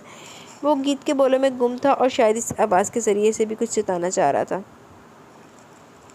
जाने किसकी लगन, किसकी धुन में मगन, जा रहे थे कहीं मुड़ के देखा नहीं, हमने आवाज़ पर तुमको आवाज़ दी, फिर भी कहते हो हमने पुकारा नहीं। मेरा ज़ौक़ नज़र आज़मा लीजिए, गर हो बिजली गिराना गिरा लीजिए। मैं भी घर से चला हूँ यही सोच कर, आज नज़रें नहीं या नज़ारा नहीं। शैलाला ने बेसाख्ता इसकी तरफ देखा। ऐन इसी लम्हे आगा ने विंडो स्क्रीन से निगाह हटाकर इसकी जानिब देखा। नजरों का तसादम हुआ तो आगा की नजरों की जारहाना चमक से हरासा होकर इसने फौरन निगाह चुराई थी। जाने के इरादे मौसूफ के उफ अल्लाह, बरसते हुए सर्द मौसम में तो गाड़ी के अलावा कोई जाय पनाह भी नहीं है, इसने झुरझुरी सी ली थी। बिलाकर गाड़ी सड़क के बाएं तरफ इस्तादा एक सरसब्ज़ से पहाड़ के दामन में रुक गई। इंजन बंद करके अपनी सीट को आरामदेह हालत में बैक करते वक्त आगा कदर तिरछा होकर दोनों बाजू सीने पर बांधकर टेक लगाते हुए इसका जाने मतवज्जा हुआ। यकदम शैलाला का दिल धड़का। वो इसकी दस्तरस में थी, वो किसी भी लम्हे हाथ बढ़ाकर इसे गिरफ्त में ले सकता था और यह एहसास इसे बुरी तरह खौफजदा किए दे रहा था। वो गैर इरादी तौर पर धीरे धीरे परे खिंच से रखती हुई बिल्कुल दरवाजे से जा लगी। आगा इसकी घबराहट को दिलचस्पी से जांच रहा था। एक बात तो बताओ लाला, वो अपनी पोजीशन तब्दील किए बगैर इसे नज़रों की गिरफ्त में लेते हुए बोला, तुम मुझसे इस दर्जा बेजार और खाइफ सी क्यों रहती हो? शुरू से ही कतराए हुए बेगाना अंदाज में पेश आ रही हो। क्या कुछ कोताही सरजद होगी मुझसे? इसके दोस्ताना अंदाज शैलाला को घबराहट में मुब्तला किए दे रहे थे। वो निचला होठ काटते हुए बदस्तूर चुप थी। ये रवैये शादी से पहले बेहतर और किसी कदर काबिल कबूल थे, मगर अब इस तरह की बेगानगी, रखाई और झंझलाहट के मज़ाहिर बेसबब नहीं हो सकते। अगर मुझसे कोई शिकायत है तो खुलकर कहो, मैं हर तरह की वजाहत देने के लिए तैयार हूँ, बशर्त यह कि तुम्हारा दिल मुतमिन हो सके। आगा का लहजा अपनाइयत जगा रहा था। वो अब भी कुछ कहने से कासिर रही।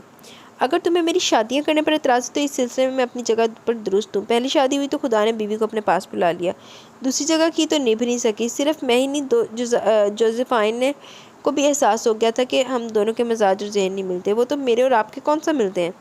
वो चटक कर बोली। आगा ज़रा सा मुस्कुराया। तुम्हारी ज़ात में एक मजबूती और कतियत है। तुम इस दर्जा पुरअतमाद और अटल शख्सियत के तौर पर सामने आई हो कि मुकाबिल खुद ब खुद तुम्हारे किरदार की पाकीज़गी और पुख्तगी के कायल हो जाता है। मुझे फ़ैसला कर नेचर रखने वाले, ज़िंदगी की आंखों में आंखें डालकर जीने वाले लोग बहुत इंस्पायर करते हैं कि ऐसे लोग अपनी चैलेंजिंग तबीयत से काम लेकर नामुमकिन को भी मुमकिन बना लेते हैं। मैं खुद भी ऐसा ही हूँ। हाँ, मगर तुम में कुछ इजाफी और साफ़ है जो निभा की राह में हायल हो रहे हैं। तुम ज़िद्दी और कुछ हटीली सी हो, जो बात एक बार दिमाग में बिठा लो इससे आगे नहीं सोचती, और ये चीज़ बहुत नुकसानदेह होती है। बंदे को लचक और गुंजाइश ज़रूर रखनी चाहिए। ख़ुसूसन औरत को अपने शौहर के मुकाबिल हठधर्मी, अनापरस्ती और बदमिजाजी का मुजाहरा नहीं करना चाहिए। इसकी ज़ुमानी मुतबस्सम निगाह नज़रों के जवाब में वो जज्बसी होकर इधर उधर देखने लगी। कैसे ताक ताक कर तीर चला रहे हैं। जानते हैं ना कि इस वक्त मैं सब कुछ देखने सुनने पर मजबूर हूँ। वो बेनियाजी दिखाने को खिड़की की तरफ गर्दन मोड़कर बाहर देखने लगी। बाहर एक तवातर से बारिश हो रही थी। इस लम्हे इसे कीमती मर्दाना परफ्यूम और सिगरेट की मिली जुली खुशबू अपने बहुत करीब महसूस हुई। बौखलाकर गर्दन मोड़ी तो सटपिटा कर रह गई। आगा इसके करीब झुककर इसका हाथ थामने का था। इसने बरक किसी तेजी से अपने आप को समेट कर गोया इसकी दस्तरे से बचने की बेसुध कोशिश की। फिक्र नहीं करो, तुम्हें तुम्हारी रज़ा के बगैर हाथ नहीं लगाऊंगा, वो चुपते हुए अंदाज में बोला। फिल वक़्त मैं तुम्हारी मौजूदगी को महसूस करना चाह रहा हूँ। कम मौन। दूसरे लम्हे इसका लरसता व दूसरा गदास हाथ आगा के मजबूत हाथ में दब चुका था। तुमने नेल पॉलिश नहीं लगाई? इतने खूबसूरत और चमकदार नाखून है। वो बगौर इसके चेहरे का जायज़ा ले रहा था। तुम्हारे चेहरे में, आंखों और बालों में, बल्कि पूरे सराबे में एक ख़ास किस्म की चमक और शफाफपन है। यही चमक तो मुझे असीर बना गई थी। वो बेतकल्फ़ी से हकायत दिली से सुना रहा था। वो बेख्तियार नर्वसी होने लगी। आगा की गहरी नज़रों को अपने वजूद पर मुतहरिक महसूस कर सकती थी। आगा ने इसका हाथ अपनी मुट्ठी में मुकीद किए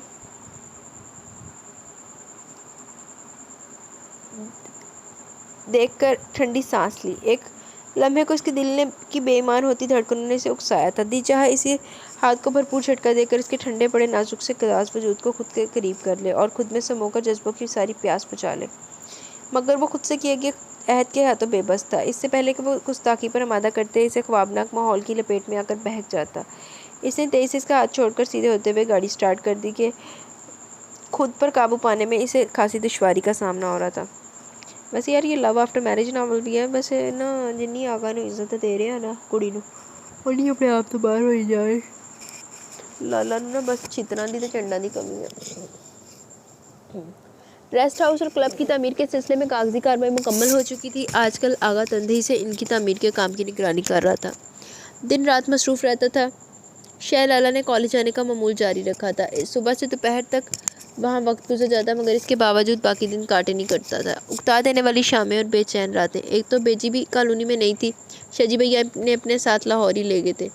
अचानक इसके जहन में ख्याल आया। इस शाम वो बेचैनी से आगा का इंतज़ार कर रही थी।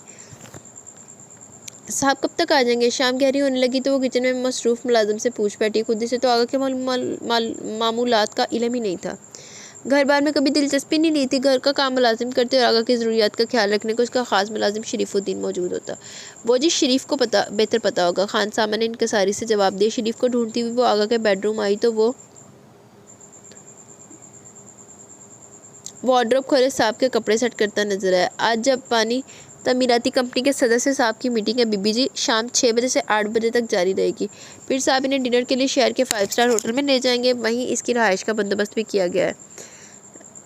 अंदाजन रात 10 बजे तक वापस लौटेंगे साहब। अब बीवी लाल गुल लाला तो लगती मैंने शरीफुद्दीन ओदी बीवी पई है।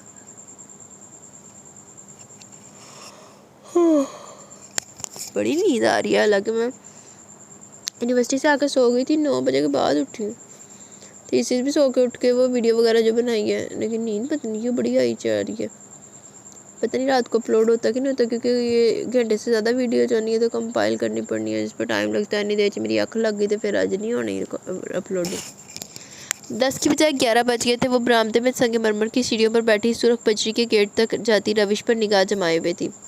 बरामदे की सबज माइल रोशनी वाली ट्यूबलाइट्स ऑन थी। ठंड बढ़ रही थी मगर शहलाला को कोई खास महसूस नहीं हो रही थी। वो अपने ख्यालों में इतनी मगन थी कि गेट खुलने और पोर्च में पजारों के रुकने की आवाज़ भी ना ठिठकी। एक तक लाला बाजी ना बेहोश हो गई बंदी है, ना उन्हें बारिश का पता लगता ना उनको गड्डी के रुकने का पता लग गया। एड्डी भी की बेहोशी हो गई बंदे की।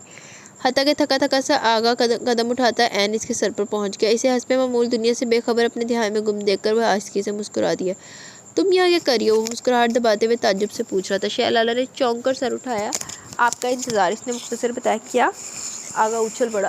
आगा ने बेचारे ने ना खुश फहम हो जाना, लेकिन वो क्या कह सकते हैं। खुश फहमी बुरी बीमारी लगी तुझे, तेरी जिम्मेदारी। अच्छा किधर गया? क्या? आगा उछल पड़ा। एक लम्हे को अपनी समात पर एतबार नहीं आया। दोबारा कहो, क्या कह रही थी? वो पैंट के पांचे ऊपर सरकाकर इसके करीब सीढ़ियों पर बैठकर बेताबी से पूछने लगा। भैया आपका इंतज़ार कर रही थी, एक बात करनी थी। वो नागवारी से बोली। ओ तो गोया बात करने के लिए इंतज़ार हो रहा था। वो ढीला पड़ के चेहरा बुझ सा गया। बेचारे आगा दी हसरता भी पता नहीं कितों पूरियाँ होंगियां। बहरहाल इरशाद फरमाए। मगर सुनो, क्या ही अच्छा हो जो तुम मेरे बेडरूम में आकर बात कर लो। मैं सख्त थका हुआ हूँ, चेंज करके गर्म बिस्तर में घुसने की ख्वाहिश रखता हूँ। यहाँ वैसे भी ठंड लग रही है। वो कुछ पसोपेश के बाद राजी होगी। आप चेंज कर ले, मैं थोड़ी देर में आती हूँ। काश इस आमादगी के साथ तुम हमेशा के लिए मेरे बेडरूम में आने की बात करो। वो उठते उठते शरारत से देख कर कह गया। देखिए अब लड़ाई का आगाज़ आपकी तरफ से हो रहा है। इसका चेहरा कुछ गुस्से और कुछ शर्म से सुर्ख पड़ गया। आगा हंसकर इसके बालों की लट खींचता हुआ अंदर की जानिब बढ़ गया। वो कम से कम आधे घंटे बाद इसके बेडरूम में दाखिल हुई तो वो आराम से लिहाफ में दुबका हुआ नीम दरासा इसका मुंतज़िर था। वो झिझकते हुए अंदर आ गई और दरवाज़ा पूरी तरह खुला रहने दिया। भाई दरवाज़ा तो बंद कर दिया हो, सारे हीटिंग सिस्टम का सत्यानाश हो जाएगा। मैं बस 2 मिनट में जा रही हूँ। वो अपना सेफ वे बंद करने पर आमादा ना हुई। दरअसल बात यह है, वो यूँ ही खड़े खड़े कहकर निकलने का इरादा बांधे हुए थी कि आगा ने हाथ उठाकर इसे रोक दिया।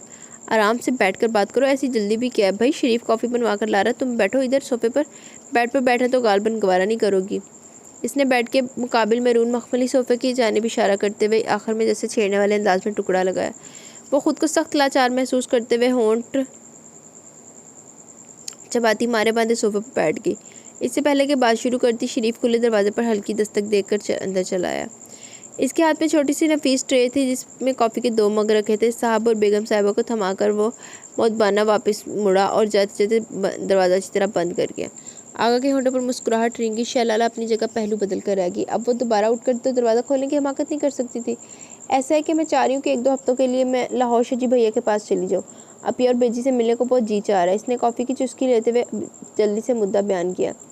ऐसा करते इन लोगों को यहाँ बुलवा लेते हैं। आगा की तजवीज़ पर वो बरहमी से देखने लगी। इससे क्या फ़ायदा, मैं लाहौर जाना चाह रही हूँ। गोया माहौल में तब्दीली की ख्वाह हूँ। आगा ने कोई पूछने पर इसने सर हिला दी। तो फिर ऐसा है कि हम हनीमून ट्रिप के लिए निकल जाते हैं। पहले शुमाली इलाका जा चलेंगे, फिर वहाँ से बैरून मुल्क स्विट्ज़रलैंड, सिंगापुर और हांगकॉन्ग। क्या ख्याल है? इज़्ज़त नहीं पचनी आगा, इन्हों ना पूछ। आगा की आंखों से बला की शरारत टपक रही थी। साफ क्यों नहीं कहते कि आप मुझे इस जिंदान में एड़िया रगड़ रगड़ कर ख़त्म होता देखने के आरजूमंद है? वो जहरीले अंदाज में बोली। इज़्ज़त नहीं पचती एनू ना लाहौरी धक्के खा के आंदे एदा मुँह नहीं हैगा, एदी शक्ल नहीं इमरान खान घूमन वाली।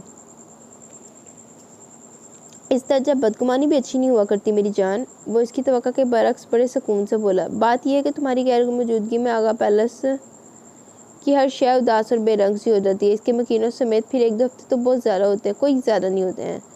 वो ज़ोर देकर बोली, चलिए मैं 10 दिन बाद लौट आऊँगी। वो मफाहमत पर आमादा नजर आई। 10 दिन? आगा ने दोहराया। यार 10 सदियाँ लगेंगी हमें, इसने झुरझुरी लेकर कहा। मैं कुछ नहीं जानती, बस आप मुझे 1-2 दिन में भिजवा दे लाहौर।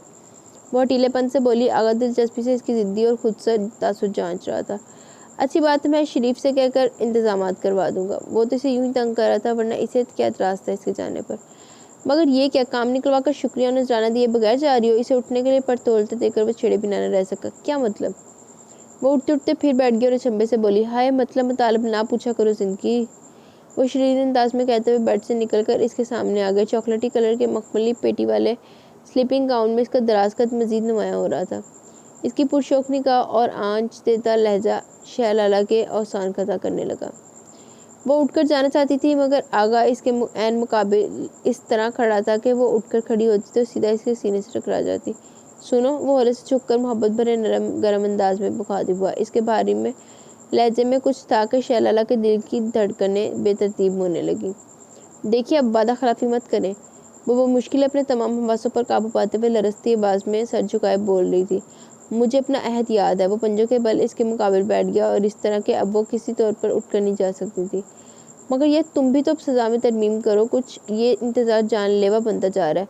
6 माह से कुएं के करीब रहकर प्यासा हूँ। इसका धीमा जज्बाती लहजा बेकाबू सा हो रहा था। शहलाला की टांगें कांपने लगी, होंठ जब खुश्क होने लगे। इसने जिस्म का होले से लरज रहा था। वो इतना करीब था कि लम्हे के 1000वें हिस्से में इस सूरत से इसे छू सकता था। वो इसकी आँच से थी कुर्बत शहलाला के रुखसार जलाई दे रही थी। वो दोनों हाथ मरोड़ती हुई बुरी तरह से पड़ाई थी। मुझे जाने दे प्लीज़। जाने किस तरह जुर्रत से काम लेकर वो कह पाई थी। जवाब में वो चुपचाप भरपूर नजरों से इसके खदोखाल का जायजा लेता रहा। लाला प्लीज़ अब बस करो। बहुत देर बाद इसकी सरगोशी ने खामोशी को तोड़ा। मान जाओ ना। वो अपने बेकाबू होते जज्बात पर बंद बांधते हमज हद पार करने से खुद को बाज रखे हुए था, और वो बेदर्द लहजा लहजा इसका जब्त आजमा रही थी। आप जिद्दो ज़बरदस्ती से कुछ भी हासिल नहीं कर सकते। इसके सहर अंगेज लहजे की खुमार से वो अंदर ही अंदर कमज़ोर पड़ने लगी तो हिफाजती दीवार उठाते हुए एकदम झंझलाकर फट पड़ी। आगा का चेहरा फीका पड़ गया। वो निचले होंठ दांतों दबाते हुए तेज से इसके सामने से उठा और जोर से दरवाज़ा बंद करते हुए बाथरूम में मकीद हो गया। शहलाला अपने उड़े उड़े हवास में इज्तिमा करती बिजली किसी तेजी से कमरे से निकल गई थी। लम्हों का तलस्सुम ज़ायल हुआ तो वो अपनी कमज़ोरी पर खुद को लानत मलामत करने लगी। अभी तक दिल की धड़कनें मामूल पर। हाय अल्लाह जी, थोड़ा जो रह गया लेकिन आंखें बंद हो रही हैं। बहुत शानदार घर है आपका। वो तारीफ़ी नज़रों से पूरा घर घूम फिर कर जायज़ा ले रही थी। कंपनी की तरफ से मिला। अपिया खुशी खुशी बता रही थी, खैर कितना ही अच्छा, सही तुम्हारे आगा पहले से क्या मुकाबला। वो तो सचमुच का शाही महल है। छोड़े। वो अपिया के सताइशी अंदाज में मुंह बनाकर बोली, मुझे तो कैद खाना लगता है, वीरान, उदास और बेजान सा। शजी भैया ने इसे दो दिनों में सारा लाहौर घुमा दिया। एक बार वो गहरी निगाह से अपिया और शजी भैया की अज़वाजी ज़िंदगी का जायज़ा ले रही थी, और बहुत सारी बातों के इंकशाफात अब हो रहे थे। वो चूँकि शुरू से ही शहर के हॉस्टल्स में रहती थी, इसलिए घरेलू मामलात से खासी हद तक बेबहरा थी। पहली बार इसने देखने वाली निगाह से मामलात देखे और भौंचका सी रह गई। शजी भैया घर में मौजूद होते तो भी हर वक्त अपने आप को किसी न किसी काम में उलझाए रखते थे। हालांकि अब अरसल के साथ साथ गाड़ी की देखभाल भी करनी पड़ती थी। फिर घर भर की जिम्मेदारी भी अपिया के कंधों पर थी। मेरे मोज़े कहाँ रखे हैं, रुमाल क्यों नहीं मिल रहा, ओफ़ो कपड़ा पर इस्त्री करना भी याद नहीं रहा। बेगम साहिबा को वो वाज़ेह तौर पर चलाए हुए खुरदरे अंदाज में पुकारे थे। अपिया सारा ख़ज़ा बेडरूम की तरफ लपकती। मैं अभी कर देती हूँ सब कुछ। गुड़िया की नैपी बदल रही थी। इसी असना में अरसल नाश्ते के लिए माँ को पुकारने लगता। अपिया के एक पाँव इधर होता तो एक उधर। किचन के काम, घर भर की सफाई, कपड़ों की धुलाई से लेकर शौहर और बच्चों की ज़रूरतों का ख्याल, हर काम के लिए अपिया जवाब देती, और इसके बावजूद शजी भैया ना खुश रहते थे। आप याद तो बात मैंने समझ ही नहीं आती। सारे भाइये कितने ना खुश भी होंगे अपनी बुढ़िया को। उस तो बाद अगर इन्होंने किसी ने कहा था ना दूजे ब्याह थे ऐसे फुदक के खुश होते हैं जैसे पता नहीं इनकी लॉटरी लग गई हो। दा पूछे पहले एक नूं तो खुश कर रख लवो, एक तो दिल भरिया नहीं। एक तुसी ब्याह करके जी लीक लाई, तुसी दूजा करके दूजी ला देनी। किस कदर फोड़ हो तुम। ज़रूरत की शौहर की ज़रूरियात का ख्याल नहीं। वो बरमला कहते। कभी सालन में नमक या मिर्च तेज़ हो जाता तो बिगड़ने लगते थे। इतने बरस गुजर गए, तुम्हें ढंग का खाना पकाना नहीं है, हद है। और अब ये चुपचाप सुनती रहती, कभी मिनमिनाते हुए सफाइयाँ देने लगती। शहर सख्त और यार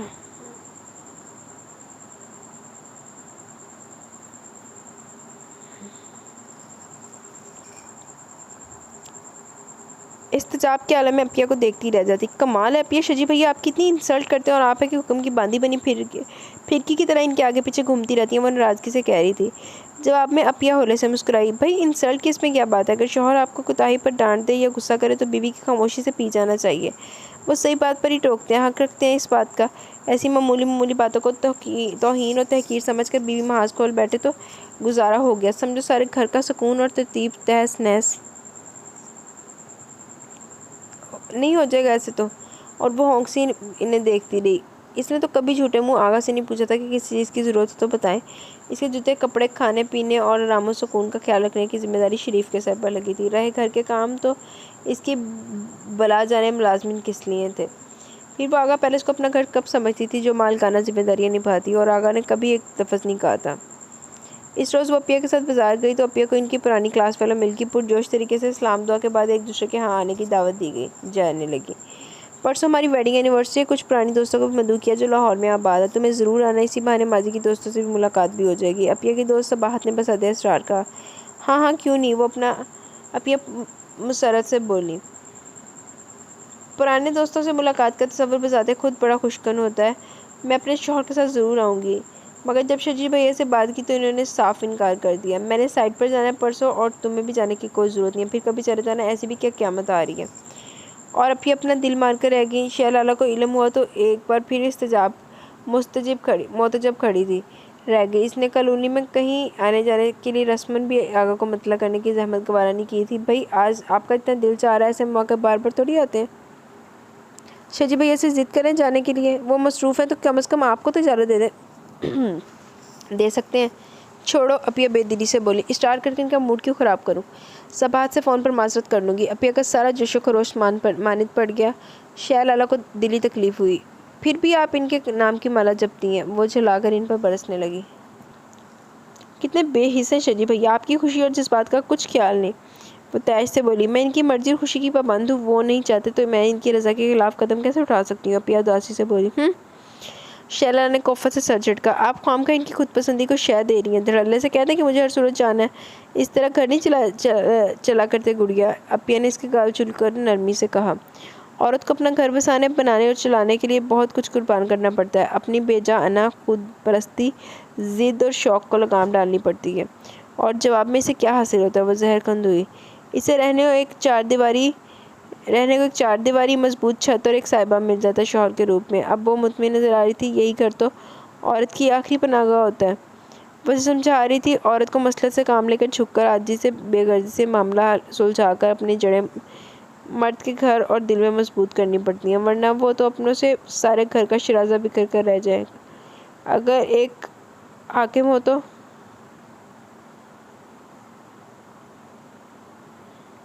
इसके साथ गुजारा करने के लिए दूसरे शख्स को भी लामहला महकूम बनना पड़ता है, वरना घर नहीं बनते। क्या शजी भैया को आपसे मोहब्बत नहीं? मेरा तो ख्याल था वो आपको बहुत चाहत से प्यार कर लाए हैं। वो उलझ कर पूछ रही थी। इसमें क्या शक है, वो मुझसे बहुत मोहब्बत करते हैं, दिली रजामंदी से अपनाया। वो फ़खरियाँ बोली। मगर ये कैसी मोहब्बत है? इतनी चारादारी, तसल्लुत, हाकमियत और रोब। वो मुँह बनाकर बोली। ये भी मोहब्बत के अंदाज हुआ करते हैं। अब तुम्हारा क्या ख्याल है, मजनू या रांझे की तरह दिन रात मेरे नाम की तस्बीह पढ़ते रहें या रोमानवी डायलॉग झगड़ा करें? मर्द की मोहब्बत इस तरह होती है, इसके ज़्यादा की तलब करना बेवकूफ़ी है। मर्द औरत के आराम और आसाइश का ख्याल रखे और इसका होकर रहे, बस यही बहुत काफ़ी है। रहा रोब, गुस्सा और हाकमियत तो मशरकी मर्द में यह औसाफ तो शुरू से मौजूद हैं यार।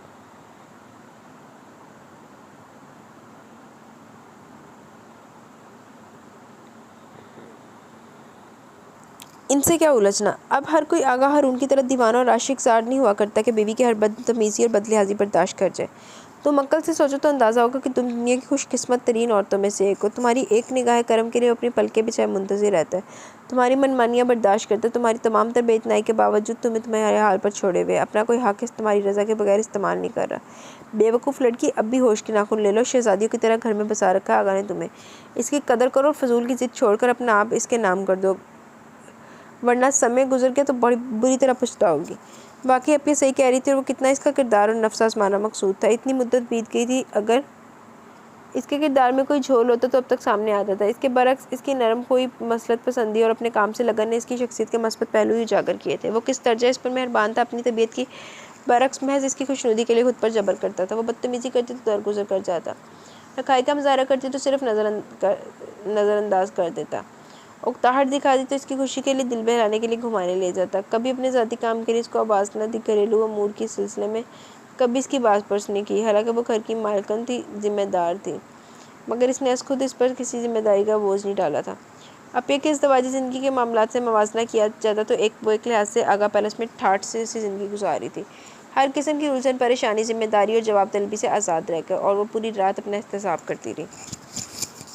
10 दिन मुकम्मल हो चुके थे इसके क़याम को। आगा तकरीबन रोज़ ही फ़ोन पर इसकी खैरियत दरियाफ़्त करता था। रात को ही फ़ोन पर इसने बताया कि मैं कल सुबह की फ़्लाइट से आ रहा हूँ, तुम मेरे लेने, शाम की फ़्लाइट से हम वापस आ जाएंगे। और पूरी सुबह पूरी तैयारियों में समेत वो अपिया के रूबरू खड़ी थी। शजी भैया आगा को एयरपोर्ट रिसीव करने की घर से जा चुके थे और किसी लम्हे बस आने वाले थे। अपिया, मुझे अब अपनी गलती का एहसास हो गया, वो सर झुका के बोली। दरअसल मेरे ज़हन में शुरू से ये तासुर है कि अमीर कबीर, जागीरदार, वडेरे, नवाब और रईस किस्म के लोग हर किस्म के अखलाकियात से आरी होते हैं। अयाश तबब, बेहिस, खुदगर्ज और मगरूर आम लोगों को अपनी राया ख्याल करते हैं और इनका कोई किरदार नहीं होता।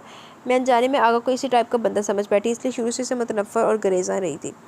कुछ इसके रवैये की सख्ती, रोब और हाकमियत पसंदी को मैं इसकी शख्सियत का हिस्सा समझकर मज़ीद इससे कतराने लगी।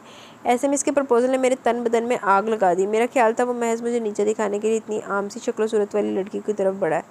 बस इसी तरह की गलतफहमियों ने मुझे इस तक पहुंचने से रोके रखा। बहरहाल गुजरते वक्त ने मेरे खदशात धो डाले और अब मुझ पर यह हकीकत वाज़ेह हो गई है कि पाँचों के लिए बराबर नहीं होती। ज़रूरी नहीं है कि हर अमीर आदमी बदकिरदार और नफस परस्त हो।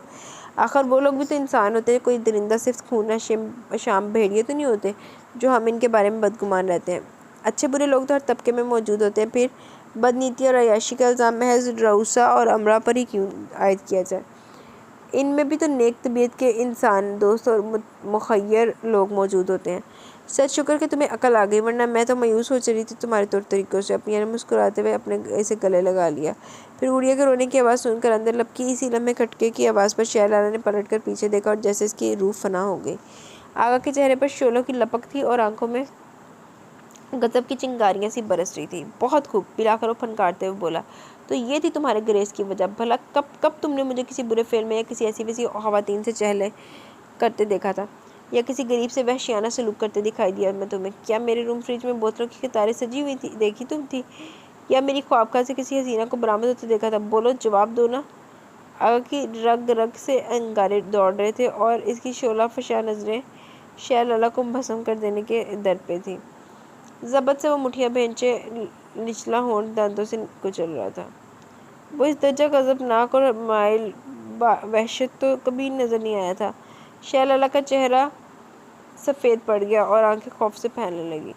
मुझ जैसे बदकिरदार, बदचलन और अखलाकियात से आई रईस के पास तुम जैसी पारसा और मुक़द्दस और मोहतरम हस्ती का क्या काम? ओके, तुम बखुशी यहाँ रहो हमेशा के लिए। अब तो मुझे तुम्हारे पलट कर आने का कतई कोई इंतज़ार ही, मेरी तरफ से तुम आज़ाद हो। ये कहकर वो आधी तूफान की तरह उल्टे कदमों वापस चला गया और शहलाला का तो वही हाल था कि काटो तो बदन में लहू नहीं। क्या होगा? आगा इतने गुस्से में क्यों थे? शजी भैया वैसी जगह से भागे चले आए। मैंने रोककर पूछना चाहा तो इन्होंने दृष्टि से मुझे एक तरफ हटा दिया और गेट से बाहर निकल गए। वो नाराज़ हो गए मुझसे। शजी भैया, वो बिलक बिलक कर रो दी। आप ये भी आवाज़ पाख्ता सी दौड़ी आई थी। सूरत हाल वाज़ेह हुई तो सर पकड़ के रह गई। आप मुझे वापस भिजवा दीजिए शजी भैया, मैं अभी और इसी वक्त कॉलोनी वापस जाना चाहती हूँ। इसी वक्त किस तरह भिजवा दूँ तुम्हें? शाम की फ़्लाइट से चली जाना। शजी भैया परेशानी के आलम में कह रहे थे। तुम्हारा इस वक्त जाना मुनासिब नहीं। आगा बहुत गज़बनाक मूड में वापस लौटे। फ़ौरी तौर पर तुम्हें सामने देखा तो खुदा न ख्वास्ता मामला संगीन हो सकता है। ठहर कर जाना ही बेहतर होगा, तब तक इनका गुस्सा भी कुछ सर्द पड़ जाएगा। अपिया ने इसे सलाह दी। सोए इत्तफाक शाम की फ़्लाइट ना मिल सकी और इसने वो पूरी रात कांटों पर बसर की। दूसरी सुबह मुँह अंधेरे ही वो तैयार होकर बैठ गई।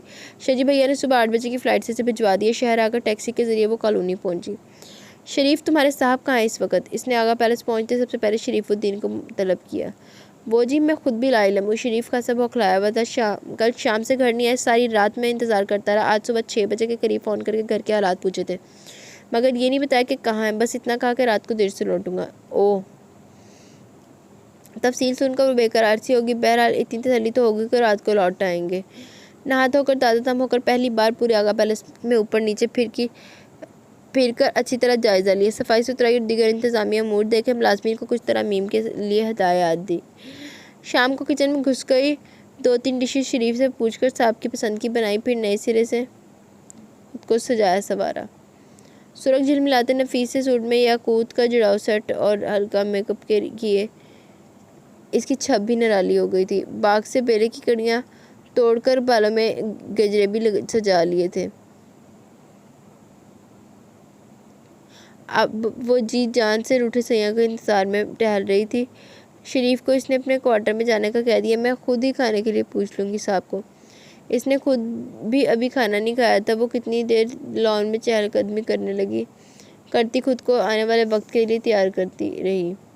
आगा की साबका शौकियाँ याद आ रही थी। वो एक लम्हा जब इसे अपनी कमज़ोरी का एहसास हुआ था, जब जिस्मो जान में से हिद्दत सनसनी सी फैलती चली गई।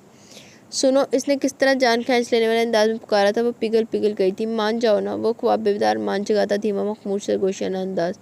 वो सोच कर नए सिरे से महजूब हुई जा रही थी। शायद मुझे यही मोहब्बत है, बेख्तियार होकर कर देने वाली, बेबस कर डालने वाली, अपने जादू असर हसार में लेकर बेबस कर डालने वाली। सॉरी यार, नींद में समझ नहीं आ रही क्या हो रहा है। जादू असर हसार में लेकर कुल आलम से बेगाना करने वाली। वाकई मोहब्बत अचानक ही मुंकशिफ होती है और कल्ब और रूह को अपने तलस्सुम में जकड़ लेती है। खबर ही नहीं होती कि बाकी ये लम्हा कब इन कराहियत आकर बीत जाता है। मोहब्बत छुप के दिल पर वार करती है। तकरीबन 9 बजे 12:30 बजे खुदा करके इसकी जीप आगा पैलेस दाखिल हुई। फौरी तौर पर सामने नहीं जाना चाहिए, क्या खबर गजब से बफर कर कुछ कर बैठे। वो यही सोचकर किचन में चली आई और खाना गर्म करने लगी। फिर ट्रॉली में दानिस्ता वहीं मौजूद रही ताकि वो जब तक चेंज करके फ्रेश ना हो जाए। ट्रॉली में सेट करने लगी से खाना ले आओ शरीफ। किचन में इंटरकॉम से इसकी थकी हुई स्पार्ट आवाज़ उभरी। आगा के ख्याल के मुताबिक शरीफ को ही किचन में होना चाहिए था। वो उछल पड़ी। 1 बजने को था। धड़कते दिल से ट्रॉली धकेलती इसके कमरे के आगे रुकी तो कदम मन भर के हो रहे थे। कैसे अंदर जाऊँ? बिलाकर वो हिम्मत करके दरवाज़ा धकेलती अंदर चली गई। वो हंसते तवक्का बिस्तर पर नीम दराज था। इसे देखकर इसकी परेशानी पर सलबट सी उभर आई और आंखों में गुस्से की सुर्खी छलकने लगी। तुमसे किसने कहा यहाँ आने को? बल्कि इस घर में दाखिल होने को? वो एकदम बरस पड़ा था। अपने घर आने की कौन इजाज़त मांगता है? अगरचे वो खुद को बहादुर जाहिर कर रही थी, मगर दिल इतने में ही सूखे पत्ते की तरह कांप रहा था। आगा इस वक्त इतना बेरहम नजर आ रहा था कि फिल वक्त शहलाला इसके छक्के छूटने लगे। अपने घर, इसने तजाइया कहा। ये ड्रामेबाजी किसी और के साथ करना। फ़ौरन से पेशतर मेरे कमरे से निकल जाओ। सुबह आगा पैलेस में भी हमेशा के लिए रुखसत हो जाना। अब यहाँ तुम्हारी कोई जगह नहीं है। इसका कठोर लहजा बला का सफाक और सर था। शहलाला की रीढ़ की हड्डी में तक खौफ सरायत कर गया। तो क्या वह आपके दिल में तो जगह है ना? मेरे में वहीं बसेरा करने की मरहमत फरमा दे। तख्त या तख्ता के मस्ताक वो जुरतमंदी का मुजाहरा करते हुए बाउजरत कहेगी। आगा ने कड़े तेवरों से घूर कर देखा।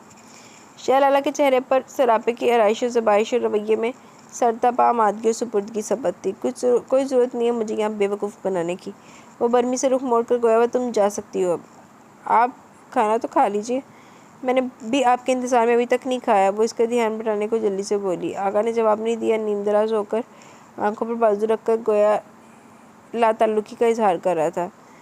वो हौसले जमा करती हुई बेड के करीब आ गई। इसके सहारने आकर आहिस्ते झुककर झिझकते हुए इसके स्याह बालों वाले तवाना सफ़ेद बाजू पर हाथ रखकर हटाने की कोशिश की। आगा को जैसे करंट छू गया। क्या बदतमीज़ी है ये? वो खफकी से बाजू उठाने लगा। लहजे की तंदी और बेरहमी में कुछ कमी आ गई थी। शहलाला को कुछ तसल्ली हुई। इसने दोबारा इसका आहनी हाथ थाम कर जैसे इजाज़त उठाने की सही की।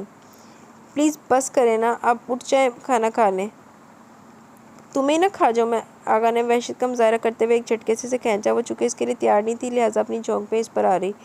दूसरे लम्हे संभल कर बैठी तो आगा ने इसकी दोनों कलाइयाँ मोड़ते हुए मुजरिमों की तरह पुश्त की जानिब ले जाने की कोशिश की। वो दर्द से चीख उठी।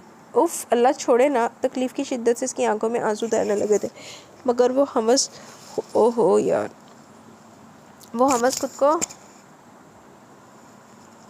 मजबूत और बशाश जाहिर करी थी। मैं तो बदकिरदार और अयाश रईस हूँ, क्यों आई हो यहाँ? ऐसे शख्स के बेडरूम में आगा की इज्जत नफ्स पर ज़बरदस्त तरीके से चोट पड़ी थी। इसे अपनी तस्लील भुलाई नहीं भूल रही थी। जी चाह रहा था सारी दुनिया तय बाला कर दे। बोलो ना। अब इसने शहलाला के बाल मुट्ठियों में जकड़ लिए थे। उफ हारून, आप तो जान निकालने के दरपे हो गए हैं। रुखसारा पर बहते आंसुओं के कतरे पोरों के साफ करती वो ज़बरदस्ती हंस कर बोली। हारून आगा के भड़कते हुए सीने पर जैसे नरम नरम फवार पड़ने लगी थी। ज़िंदगी में पहली बार शहलाला ने इसकी दर्जा अपनाई तो ये गानगत के साथ इसका नाम लेकर पुकारा था। हारून तो इससे इसके मिलने वाले भी नहीं कहते थे। आगा साबी ज़बान सा दाम था। आगा की इसकी बालों पर गिरफ्त नरम होने लगी। खुद ब खुद इसका शोला समाम मूड सर्द पड़ने लगा। ये किसने पुकारा है? अदम इतनी चाह से, एहसास बरतरी से खुदा हो गया हूँ मैं। आगा को बेसख्त शेर याद आया। मेरी तरफ से अपना दिल साफ़ करने हारून। हमेशा ही वो आगे बढ़ा था। इसने पेशकदमी की थी। अब शहलाला की बारी थी और फिर महबूब के दर पर झुकने में क्या हिजाब। वो इसका शौहर था, इसका मजाजी खुदा था। इसका हार सिंगार, इसका चमचमाता सरापा, सब कुछ तो इसी का था। आगा को अचानक एहसास हुआ कि वो इस गुर्बत का वो खुद चलकर इस तक आई थी। बुरी स्पुर्दगी से खुद को पेश कर रही थी और इस लम्हे का तो इसने अब एक उम्र इंतज़ार किया था। खाना खा लेना, ठंडा हो रहा है। वो इसकी निगाह से उमड़ती जुनून खेजी से घबरा कर जज्जरी से बोल पड़ी। तुम्हें ना खा जो पहले कितना सताया तुमने लड़की तुमने। इससे पहले को इसकी गुस्ताख इरादों का पता देते शौक तेवरों से बौखलाकर परे सेकती आगा ने एक झटके से घसीट कर अपने करीब कर लिया और फिर चुपकर इसकी नाक खींचते हुए शरीर से अंदाज में गोया भाई इसका मारे शर्म के बुरे हाल था। सारे बदले लूँगा तुमसे गिन गिन कर। आगा के अंग अंग से सरूर छलक रहा था। जी तो गाइस, यहाँ पे ये छोटा सा अपना नावल अपने इख्तिताम को पहुँचा। कैसा लगा ये नावल? अपनी राय का ज़रूर इज़हार कीजिएगा। और जिन्होंने मेरी बकवास पानी में डगे कर दी थी तो उन्होंने मैं ही कमाई कि एक बारी नावल सो लिखते जाकर ज़रूर विज़िट कीजिएगा। और यार मेरी लिसनर है जन्नत। हाँ जी जन्नत, बताएं आज कैसा था? आज मैंने ना साथ साथ कमेंट करने की कोशिश की है, लेकिन ना यार आज नींद बड़ी आई हुई है। अभी भी मेरी आंखें बंद हो रही हैं, तो अभी इसको मैं कन्वर्टिंग पे लगा कर मैंने सो जाना। मेरे से नहीं टाइम जागा नहीं जाना, जब तक अपलोडिंग के लिए जागा जाना। तो अपलोडिंग इंशाल्लाह सुबह होगा। जैसे ही आंख खुली ना वैसे इसको अपलोडिंग पे लगा दूँगी, ठीक है? तो अब मुझे इजाज़त है। अपना बहुत सारा ख्याल रखें। इंशाल्लाह कल मिलेंगे विद न्यू नावल के साथ। तब तक के लिए टेक केयर। अल्लाह हाफिज़, गुड नाइट।